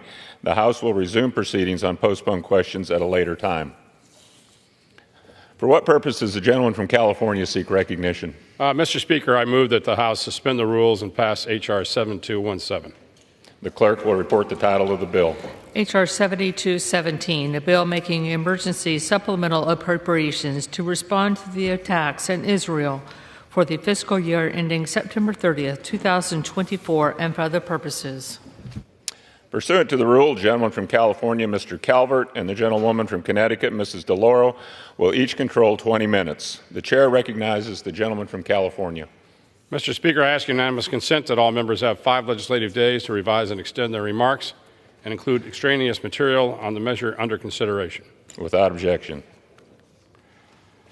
Mr. Speaker, I rise today to 17 the Israel Supplemental Appropriations Act of 2024. This bill provides $17.6 billion in emergency supplemental appropriations, which provide needed military assistance to America's great ally, Israel, and support U.S. military forces operating in the region. On October 7, 2023, Hamas carried out a brutal, unprovoked terrorist attack on the people of Israel. The horrific acts committed on this day resulted in 1,200 deaths, thousands injured, and 240 hostages. 136 remain in captivity, and over 30 are believed to be dead. The Israeli people are still reeling from the horrors of October 7th, but have bravely pushed their sorrow aside to root out and fight Hamas and ensure that the people are never threatened again. Last November, the House passed a $14.3 billion supplemental to shore up our ally. The bill included $5.2 billion in missile defense systems such as Iron Dome, David Sling, and Iron Beam, $4.4 billion to backfill U.S. stocks, $1 billion for U.S. munition production such as 155 rounds and small-diameter bombs, $3.5 billion for foreign military financing of U.S. systems and munitions, and $200 million for the protection of U.S. personnel and emergency evacuations of American citizens in the region as a result of this conflict. These requirements remain unchanged and are aligned with the Biden administration's supplemental request and are included again in the bill we are considering today. Unfortunately, the situation in the Middle East has continued to deteriorate since November. The Houthis have launched dozens of missile, drone, and boat attacks on military and civil ships in the Red Sea. On January 28th, 3 U.S. soldiers were killed and 40 injured by a drone attack. 3 U.S. soldiers were killed and 40 injured in a drone attack at a military base in Jordan, caused by an Iranian-backed militia. Just this morning, the Houthis fired missiles at 2 civilian ships in Yemen, 1 British, 1 American. We're putting our military in an untenable situation, and attacks continue to escalate.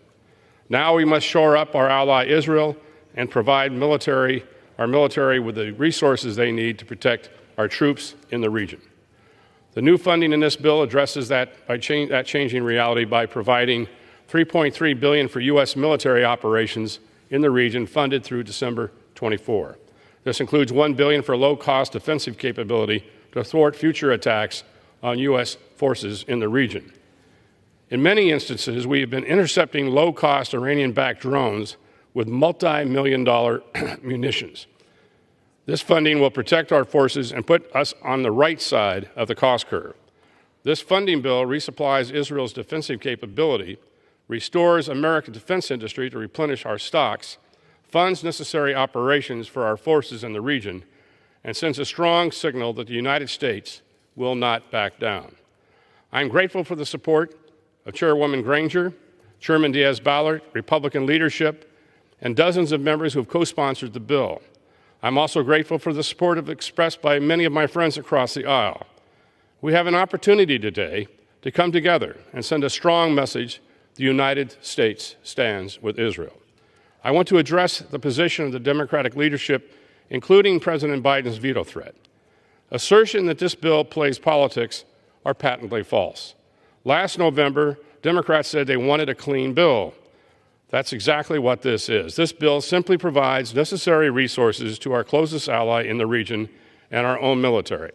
I introduced this bill because it's the right thing to do. The only people making it political are those who oppose it. Tomorrow is the 4-month anniversary of the horrific October 7th terrorist attack, an act of war. Israel knows that we stand with them, and today we can send a clear message that we support the efforts to eradicate Hamas and the only way to truly bring peace to the region. Likewise, our American military men and women should know their government stands fully behind them and will respond to these numerous attacks. Terrorists and those supporting them should have no question of American resolve. I encourage all members to support the Israel Security Supplemental and reserve the balance of my time. Gentleman from California reserves. The gentlelady from Connecticut is recognized.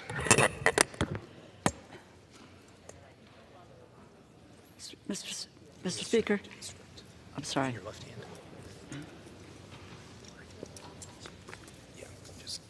Mr. Speaker, I yield myself such time as I may consume. Gentlelady is recognized. Thank you. 122 days ago, Hamas terrorists murdered over 1,000 Israelis and at least 30 Americans in cold blood.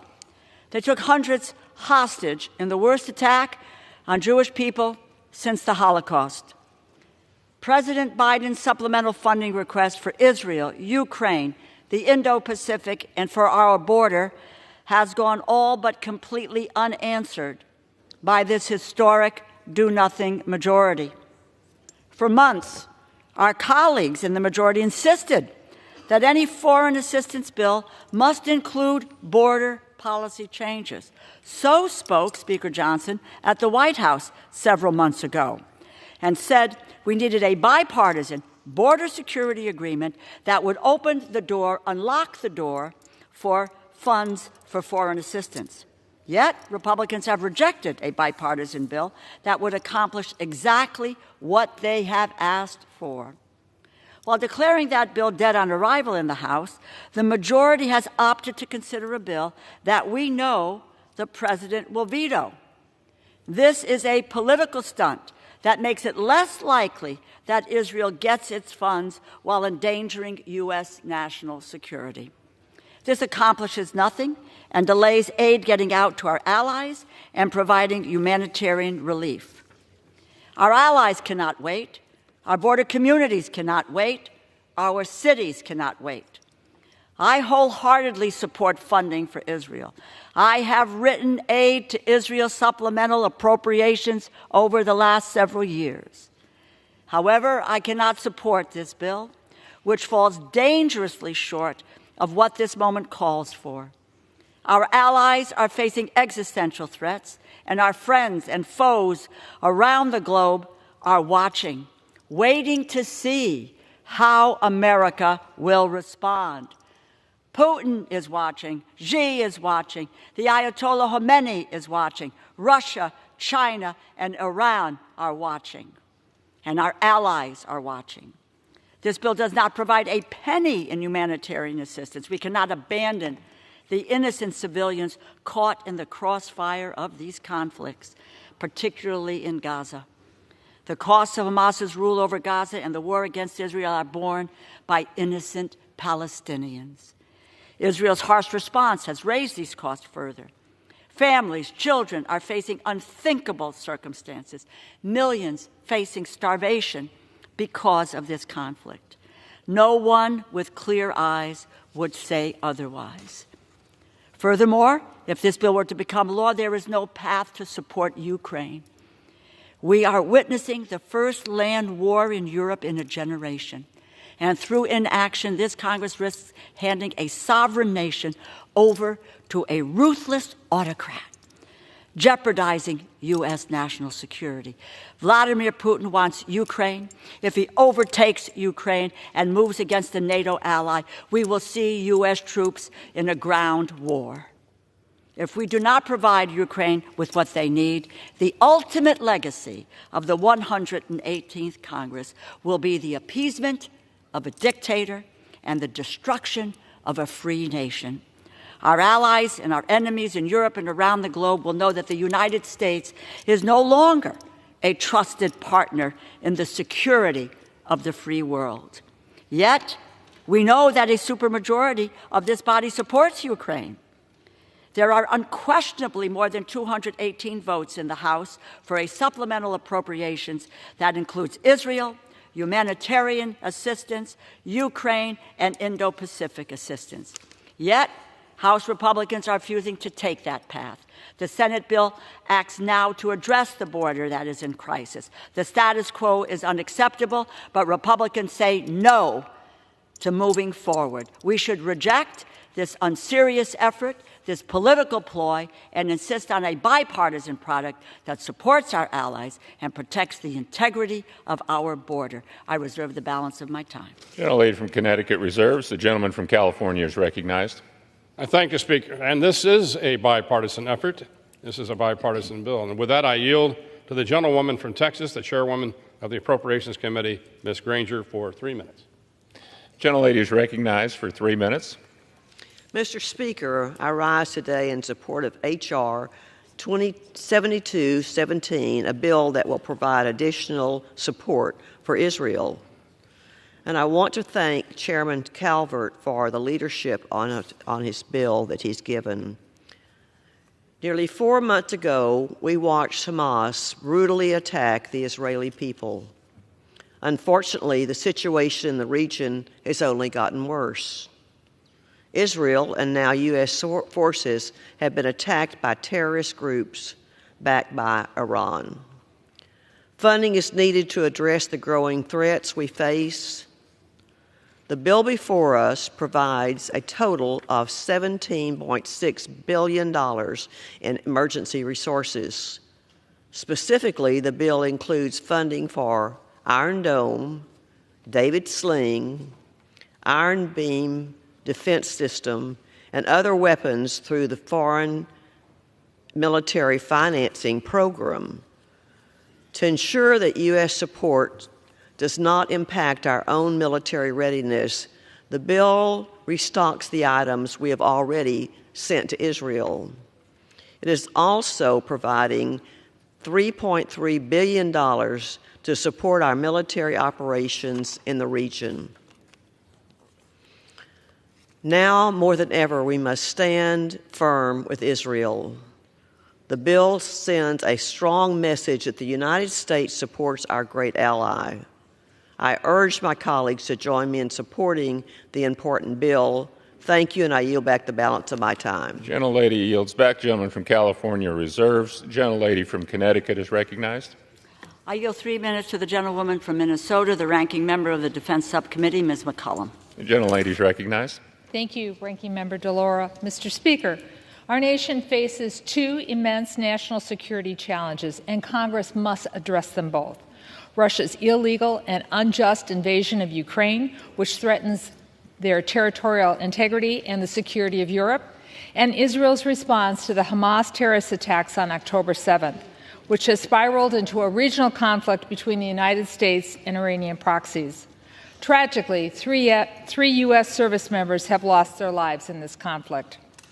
Our nation and the world need decisive action from Congress. The Hamas attacks on October 7th were barbaric, and Israel does have the right to defend itself. And I've long supported missile defense priorities like Iron Dome in the defense appropriation bill. But this is not the way to get more aid to Israel. The Senate and the White House do not support this action. This bill was introduced to get ahead of the Senate's bipartisan security supplemental, which does address all of our national security priorities. The Republican House bill plays politics with our national security, and that's wrong. It's a non-starter for those of us who seriously want to address these crises in a comprehensive manner. And here's how we do that. We do provide assistance to Israel, but it's equally important to get more life-saving humanitarian aid into Gaza, because if we don't, the situation for civilians will continue to deteriorate. Starvation will grow, disease will spread, and Palestinian civilians, most of them children, will continue to suffer and many die.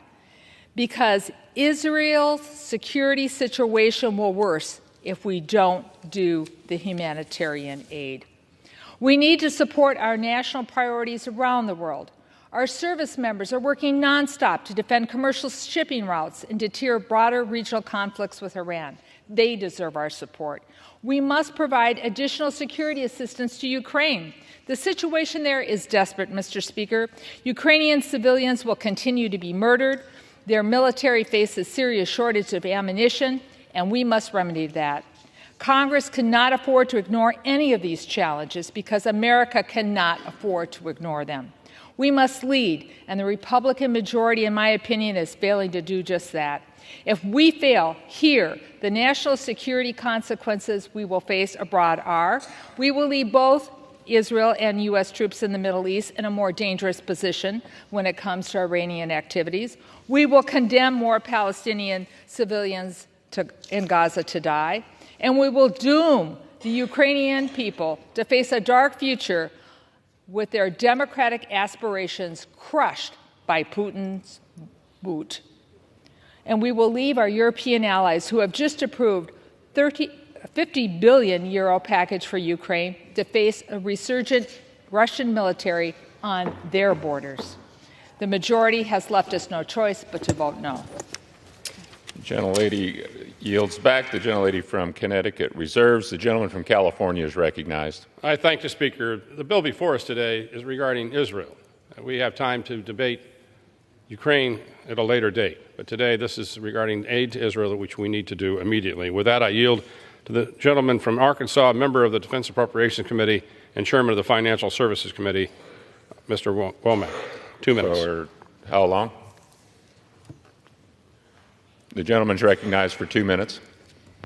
Thank you, Mr. Speaker, and I want to thank my friend, Chairman Calvert, for giving me an opportunity to speak on this very vital piece of legislation. It is our solemn duty, Mr. Speaker, our solemn duty to protect our allies and defeat our common enemies. I think we have agreement on both sides of the aisle that we need to do that.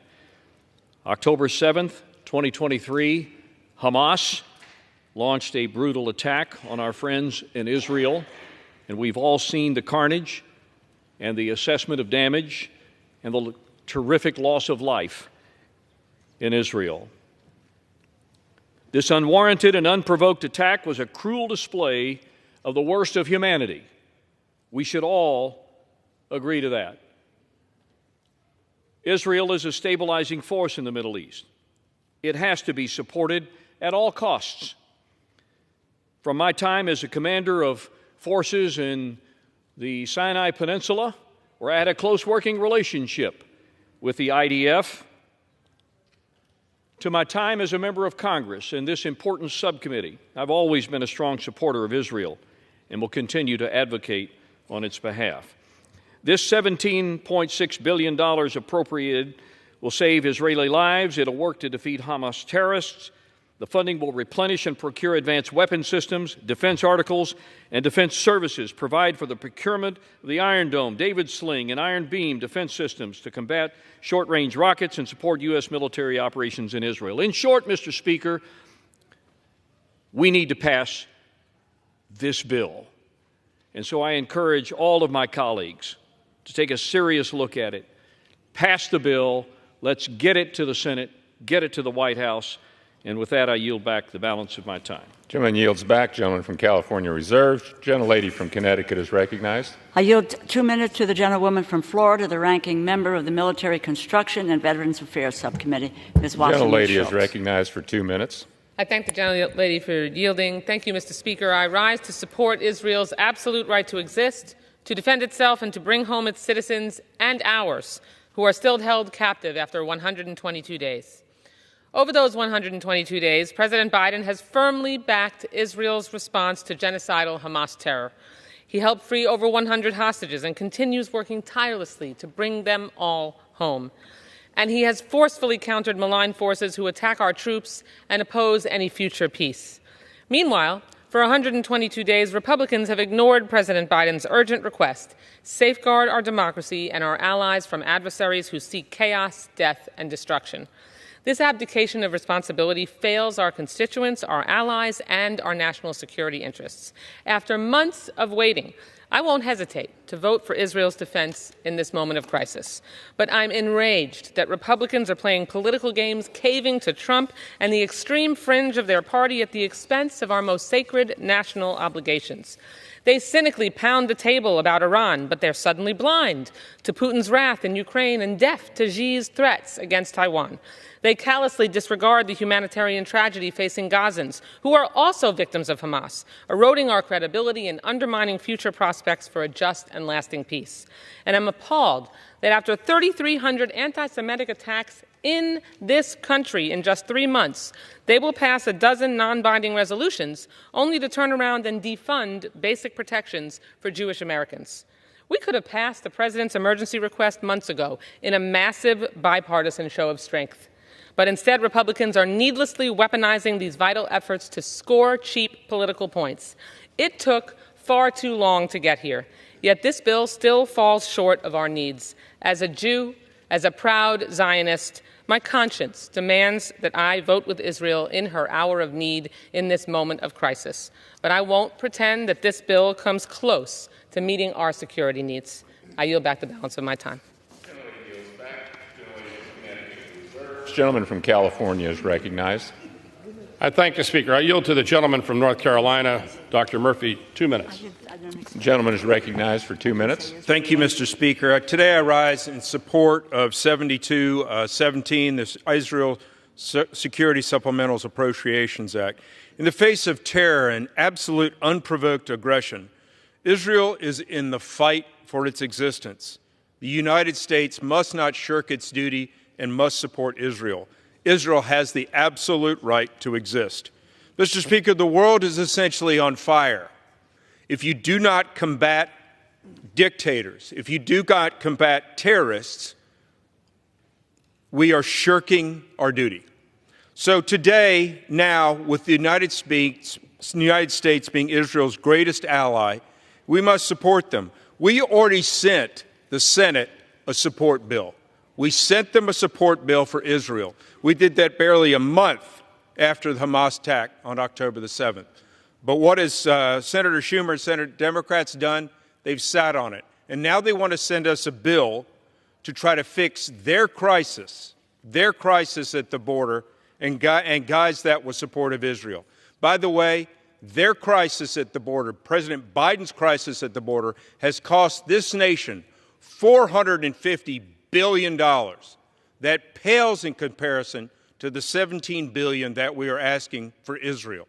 We don't need gimmicks. We don't need a bill that hasn't even been passed by the Senate, which will allow more and more and more illegals to come into this country. What we need is a singular bill to support Israel, our greatest ally. With that, I ask my colleagues to support H.R. 7217. With that, I yield back. Gentleman yields back. Gentleman from California reserves. Gentlelady from Connecticut is recognized. I yield 2 minutes to the gentlewoman from Florida, a member of the Appropriations Committee, Ms. Frankel. Gentlelady is recognized for 2 minutes. Thank you, Mr. Speaker. I rise in support of this bill for emergency funding for Israel and for U.S. military operations in the Middle East. On October 7, 2023, Hamas terrorists brutally attacked Israel, murdering, maiming, and raping innocent women, men, and children, taking 240 hostages, many who remain in dark tunnels, being starved and abused. And adding fuel to the fire, Iran proxies are shooting rockets into Israel, jeopardizing commerce in the Red Sea, and killing American soldiers on military bases. Funds from this bill will enable Israel to defend itself and the U.S. to protect our own military personnel.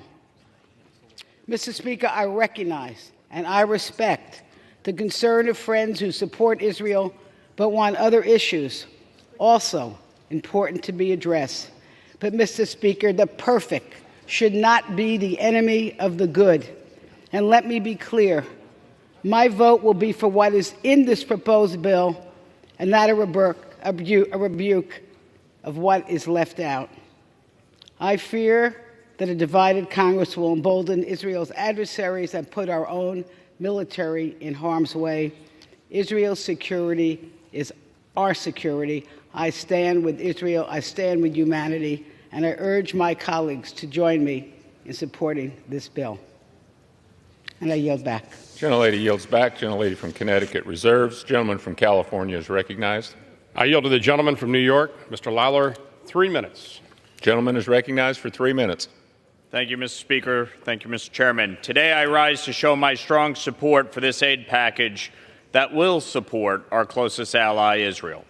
Providing much-needed assistance for Israel and for U.S. forces in the Middle East region reaffirms our unwavering commitment to democracy, security, and peace in the Middle East. This is a funding package that will enhance Israel's defense capabilities, specifically in the area of missile and rocket defense, with significant allocations for the Iron Dome and David Sling systems, and the innovative Iron Beam system designed to counteract shorter-range threats. All of these are made even more necessary due to Iran's investment in weapons for terrorists around the region, including Hamas, the Houthis, Hezbollah, and others. And these groups are expanding their attacks on U.S. troops. This aid package should transcend partisan lines. It is about more than supporting Israel's right to defend itself. It is about securing our strategic interests and showing support for our closest ally, Israel. That's why I was shocked to see that President Biden swore to veto this legislation, which provides our ally Israel with essential aid. There are no policy riders or poison pills. It is a clean bill supporting the state of Israel. This should not be political, and it shouldn't be that complicated. Yet, for whatever reason, Joe Biden has indicated he would veto this bill, and House and Senate Democrats are falling all over themselves to oppose it. It has been 122 days since the terrorist attack of October 7th. The House passed an aid package months ago. The Senate did not act. And according to reports, the Senate may not even have the votes tomorrow to pass their supplemental bill. Therefore, this may end up being the only bill in town. And I just can't understand why my Democratic colleagues, whether you think it's political or not, vote yes. What are you, crazy? I just don't even understand the logic. It's a clean bill. Vote yes. Even ultimately, if the Senate does pass their bill and it does come here, then we'll deal with that. But why would you ever want to be on the record on a clean bill opposing aid to the state of Israel? It's foolish. It's my sincere hope that all of my colleagues will find the moral courage to support this funding package and support Israel in her time of need while providing critical resources to our troops overseas. A little common sense here. Vote yes. I yield back. The gentleman yields back. Members are reminded to direct their remarks to the chair. Gentleman from California reserves. Gentlelady from Connecticut is recognized. I yield 2 minutes to the gentleman from Connecticut, the ranking member of the Intelligence Committee, Mr. Himes. Gentleman is recognized for 2 minutes. I thank Ms. DeLauro, and maybe I can help my confused friend from New York so that he might understand what is at stake here and why Democrats are going to vote no. I stand here with some trepidation because for a decade and a half I have stood here and proudly voted to support Israel, and Israel has been attacked, and I know that we will pass Israel aid. But make no mistake, what we're seeing today is a profoundly cynical political maneuver. And for my friend from New York, let me explain it. Mr. Calvert, Ms. DeLauro, and I were in the White House when the Speaker, all of 2 days the Speaker of the House, looked at the National Security Advisor and said, we will do border first, Ukraine, Taiwan, and Israel. He demanded that. The White House said, no, we shouldn't bind those things up because that creates the possibility that we don't get any of that done. And then we make very real progress. We have a bipartisan package which does all of those things. It counters Putin's murderousness in Ukraine. It supports Taiwan. It stands with Israel. It provides humanitarian aid. And it offers a once-in-a-generation opportunity to do a border and immigration deal. An immigration deal that the Border Patrol Union has endorsed. My Republican colleagues trot out the Border Patrol every day and say, look at these poor guys. The Border Patrol Union has endorsed this bill. This should pass. It's a historic opportunity to stand for what we believe as Americans. But then something happened. Donald Trump called. Donald Trump called the Speaker said it, and he said, we know how he feels about Ukraine, and he said, don't do the border deal. A border deal negotiated with one of the most conservative senators in the United States Senate. Mr. Calvert, Ms. DeLauro, and I heard Mitch McConnell say this is a better deal than we get if Donald Trump is president and we have the House and the Senate. But Donald Trump called. I need to put another name out there. Neville Chamberlain, 1938, peace for our time, because he kowtowed to a dictator. That is what is at stake. We will hang the legacy of Neville Chamberlain around our necks if we don't seize this historic opportunity to do a comprehensive security bill and reject this political, cynical maneuver. I yield back. Gentlelady from Connecticut reserved. Gentleman from California is recognized. Thank the Speaker. The House was excluded from all negotiations regarding the Senate supplemental. And today we're talking about assistance to Israel that's needed immediately. I yield to the gentleman from North Carolina, Mr. Rouser, 1.5 minutes. Gentleman from North Carolina is recognized. Mr. Speaker, I'm proud to be a co-sponsor of this bill authored by my good friend from California, Ken Calvert. This legislation provides additional security assistance to ensure Israel, our greatest Middle Eastern ally, survives the most significant threats to its existence to date. The Jewish people are confronting the unspeakable evil of Hamas, which perpetrated a callous, barbaric attack against the state of Israel and continues to hold more than 132 people hostage in Gaza, including fellow Americans. Israel needs our support to ensure they can win this war and bring every hostage home, as well as counter the other threats to their national security.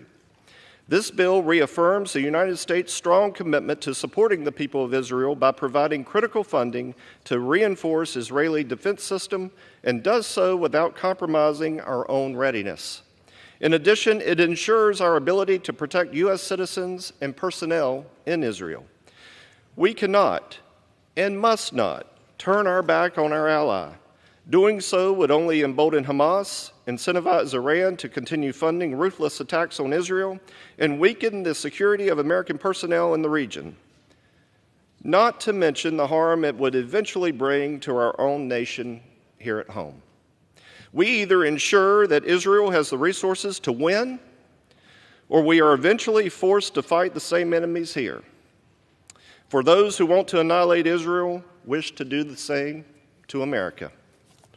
Mr. Speaker, I yield back my time. Gentleman from California reserved. Gentlelady from Connecticut is recognized. Mr. Speaker, I yield 1 minute to the gentleman from Illinois, Mr. Schneider. Gentleman from Illinois is recognized. Mr. Speaker, Israel is fighting an existential war against Hamas, a death cult dedicated to the genocide of Jews and the annihilation of the Jewish state, while also being attacked by Hezbollah, the IRGC and Iranian proxies, and Houthis. There is no question that the United States must support our ally Israel. But to my colleagues, I say it is folly to think that what is happening now in the Middle East is not connected to what is happening concurrently in Ukraine.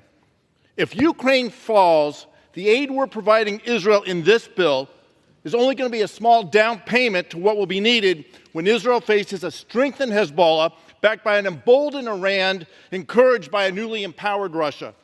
And the United States will likely need to spend billions of additional dollars stationing more U.S. troops alongside our NATO allies in Europe. We are selling ourselves and our allies short by not taking the responsibility of leadership this country should be taking. And if we don't continue, it's going to cost our kids and our kids' future. It is shameful that the Republicans and Speaker Johnson are using our most important ally, Israel, as a political cudgel. It threatens not only Israel's security, but America's security and our children's future. I yield back. Gentlelady from Connecticut reserves. Gentleman from California is recognized. I'm pleased to recognize the gentleman from Wisconsin, Mr. Van Orden, for 2 minutes. Thank you, Mr. Chairman. Thank you, Mr. Speaker. I'd remind my colleague that, in fact, I agree with him for one time. These events are connected, and the connection is the incredibly strategic amount of strategic weakness the Biden administration has shown. That's why Putin invaded Ukraine, and that's why Hamas has gone crazy in Israel.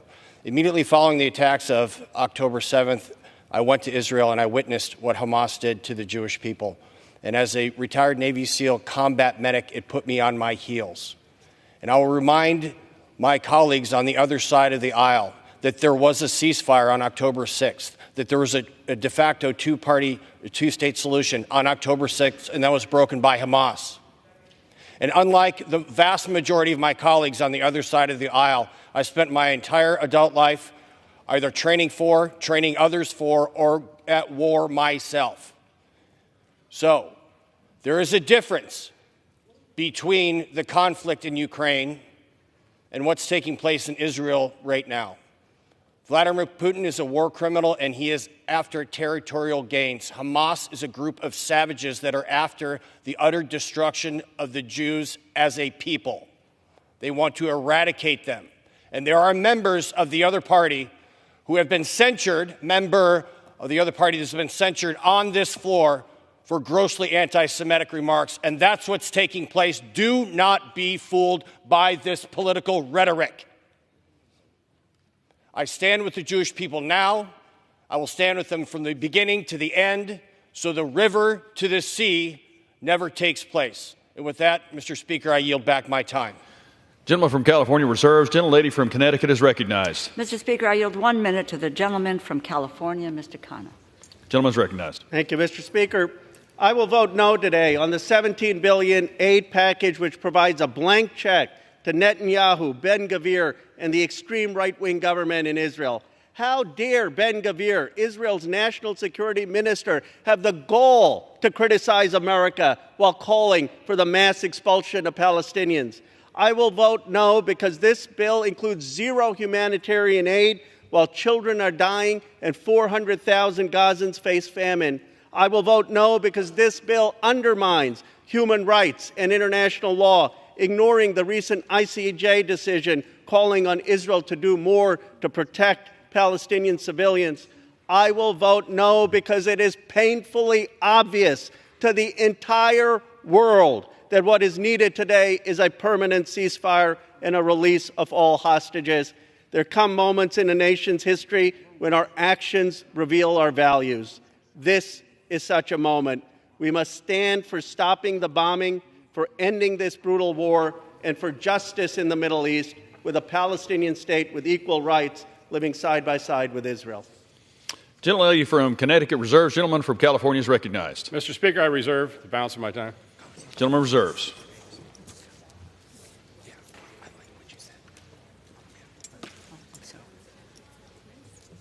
From Connecticut is recognized. Sorry. I yield 1 minute to the gentlewoman from New York, Ms. Ocasio-Cortez. Gentlelady is recognized. I thank the chair. Mr. Speaker, more than 1,200 Israelis were killed on October 7th, and 136 remain hostage.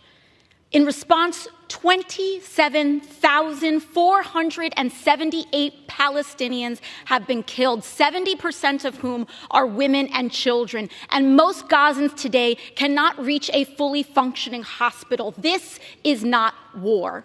This is slaughter.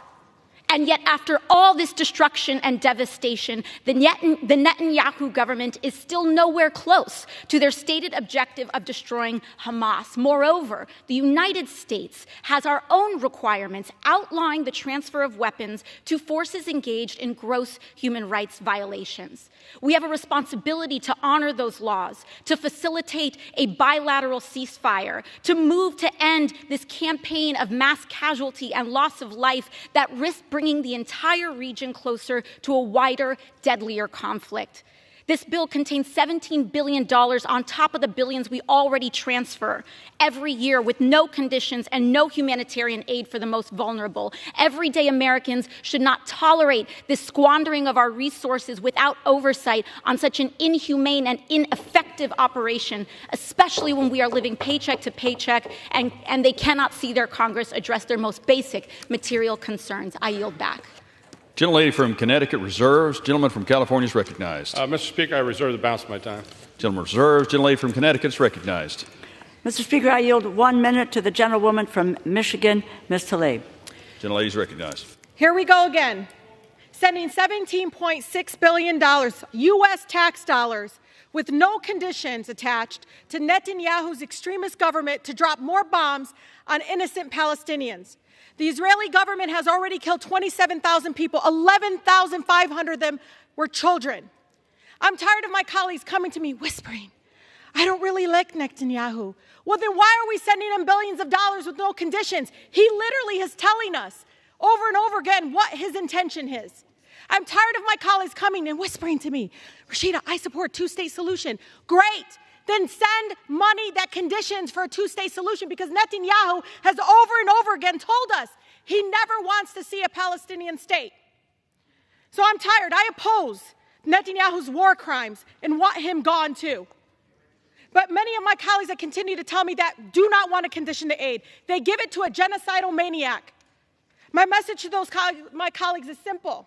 If you don't support Netanyahu, if you're disgusted by the countless videos of lifeless children pulled out of the rubble, if you actually believe in upholding human rights and international law, vote no on a blank check to Netanyahu's genocide. Gentlelady's time's expired. Thank you.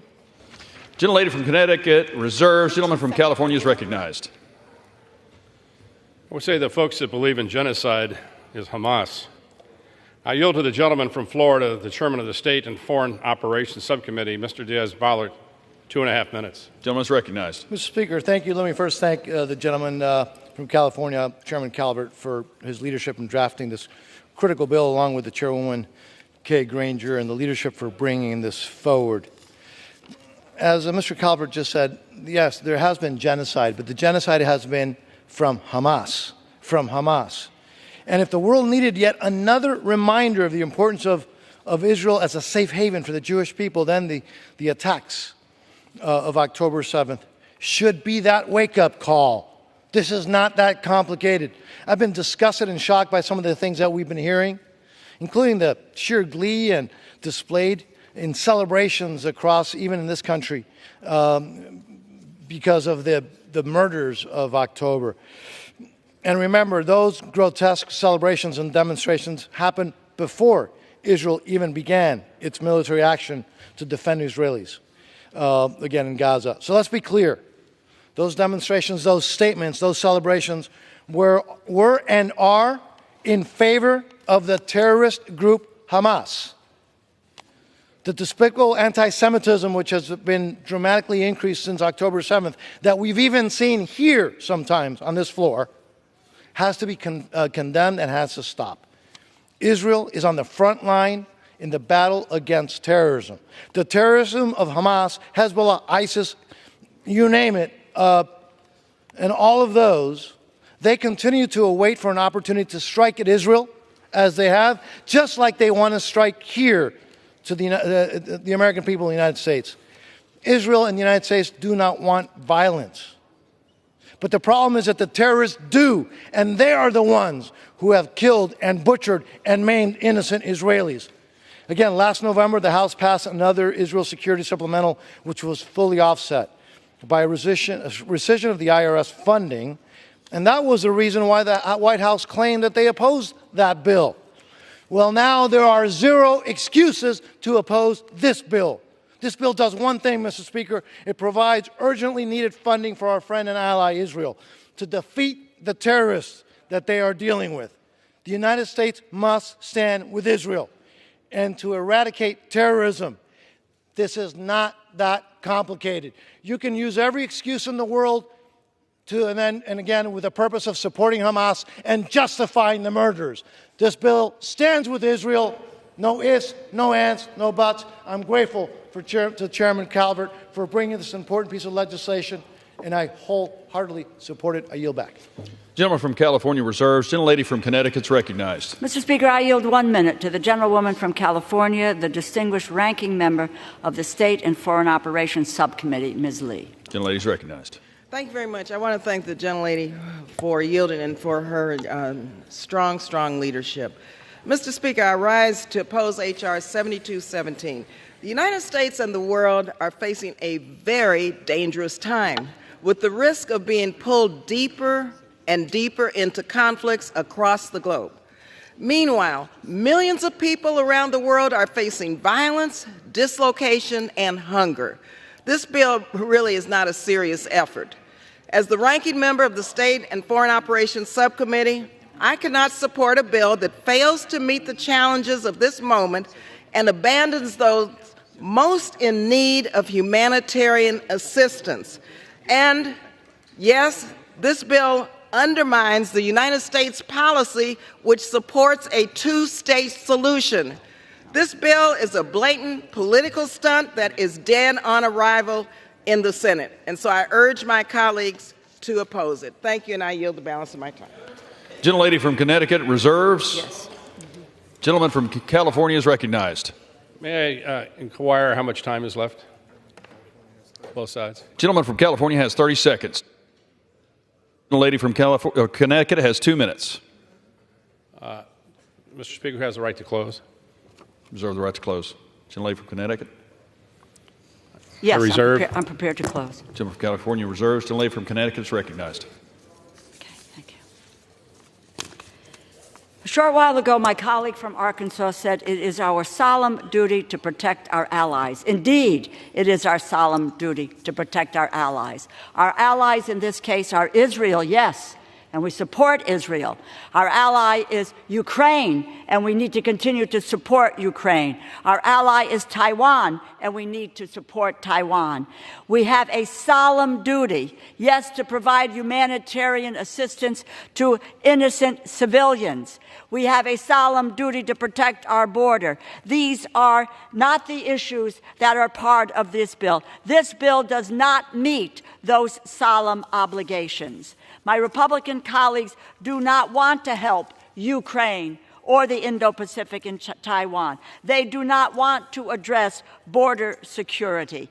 They talked about border security as being the key to opening up the door to foreign assistance. They said it in the White House. The Speaker did that and now has walked away from it. It is really a political sham. They do not want to promote humanitarian assistance and leave millions of innocent civilians without food, shelter, clothing. In a conversation with the director of the World Food Organization, Cynthia McCain, she said, and I asked about Gaza, she said to me, Rosa, these people are starving. It is a famine. And I believe that it is as well in this process of providing assistance to just Israel and not our other allies. They do hurt Israel and isolate Israel. It is time for my colleagues to be able to, on the other side of the aisle, to put our country and our national security ahead of partisan politics. What we should do is to vote this bill down. I yield back. Gentlelady from Connecticut yields. Gentleman from California is recognized. The gentlelady yields the balance of her time. Yes, sir. I'll close. The gentlelady is correct. This bill is not about Ukraine or Indo-PACOM or some other things that I would love to have some discussions about in the future. This is about Israel. And I think my friends on the other side of the aisle know I'm not a cynical person. I went about this. I've been in favor of moving an Israel bill for some time, and now is the time. I think it's just simply the right thing to do. And with that, let's pass this bill. Let's support Israel, and I yield back the balance of my time. Yields. The question is, will the House suspend the rules and pass the bill H.R. 7217? Those in favor say aye. Those opposed, no. In the opinion of the chair, 2/3 being in the affirmative, the rules are suspended, the bill is passed. Without objection, the motion to reconsider is... Mr. Speaker, purposes of the gentlelady from Connecticut. I ask for the yeas and nays. The yeas and nays are requested. Those favoring a vote by the yeas and nays will rise. A sufficient number having risen, the yeas and nays are ordered. Pursuant to Clause 8 of Rule 20, further proceedings on this question are postponed. Proceedings will resume on questions previously postponed. Votes will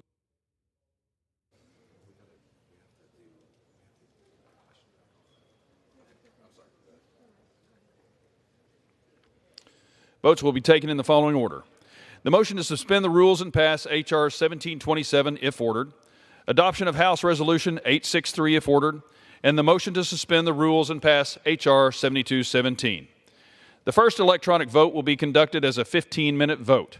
Pursuant to Clause 9 of Rule 20, remaining electronic votes will be conducted as 5-minute votes.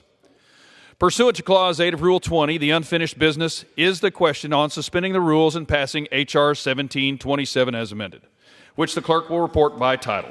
Union Calendar Number 297, H.R. 1727, a bill to amend the Chesapeake and Ohio Canal Development Act to extend the Chesapeake and Ohio Canal National Historical Park Commission. The question is, will the House suspend the rules and pass the bill as amended? So many as are in favor say aye. Those opposed, no. In the opinion of the chair, two-thirds being in the affirmative, the rules are suspended. For what purposes the gentleman from California seek recognition? Mr. Speaker, I demand the yeas and nays. The yeas and nays are requested. Those favoring a vote by the yeas and nays will rise. A sufficient number having risen, the yeas and nays are ordered. Members will record their votes by electronic device. This is a 15-minute vote.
On this vote, the yeas are 427, the nays are 2, 2/3 being in the affirmative.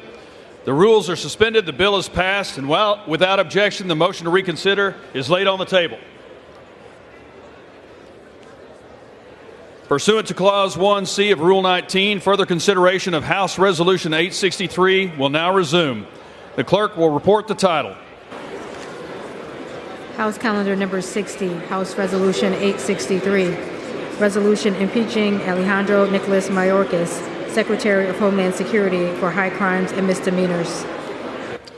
The question is on the adoption of the resolution. Those in favor say aye. Those opposed, no.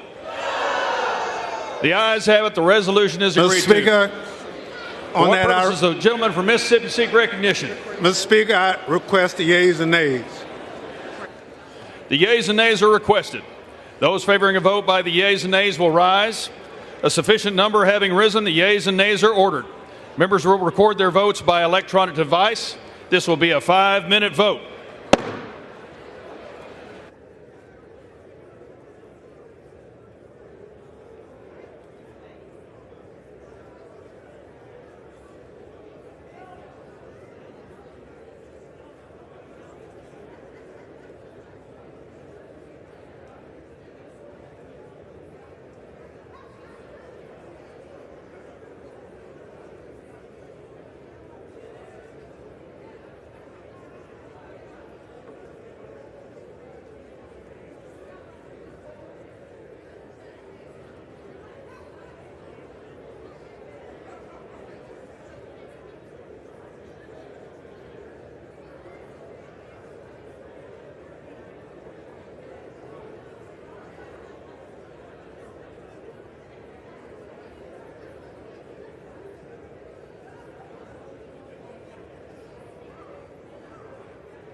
On this vote, the yeas are 214 and the nays are 216.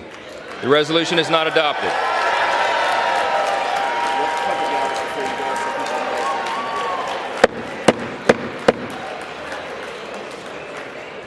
For what purpose does the gentleman from Utah seek recognition? Mr. Speaker, I have a motion at the desk. The clerk will report the motion. Mr. Moore of Utah moves to reconsider the vote on adoption of House Resolution 863. The question is on the motion to reconsider. Those in favor say aye. Aye. Those opposed say no. No. The ayes have it. Mr. Speaker. The gentleman from Utah. Mr. Speaker, I request the yeas and nays. The yeas and nays are requested. Those favoring a vote by the yeas and the nays will rise. A sufficient number having risen, the yeas and nays are ordered. Pursuant to Clause 8 of Rule 20, further proceedings on this question are postponed. Pursuant to Clause 8 of Rule 20, the unfinished business is the vote on the motion to suspend the rules and pass H.R. 7217, on which the yeas and nays are ordered. The clerk will report the title. H.R. 7217, a bill making emergency supplemental appropriations to respond to the attacks in Israel for the fiscal year ending September 30th, 2024, and for other purposes. The question is, will the House suspend the rules and pass the bill? Members will record their votes by electronic device. This is a 5-minute vote.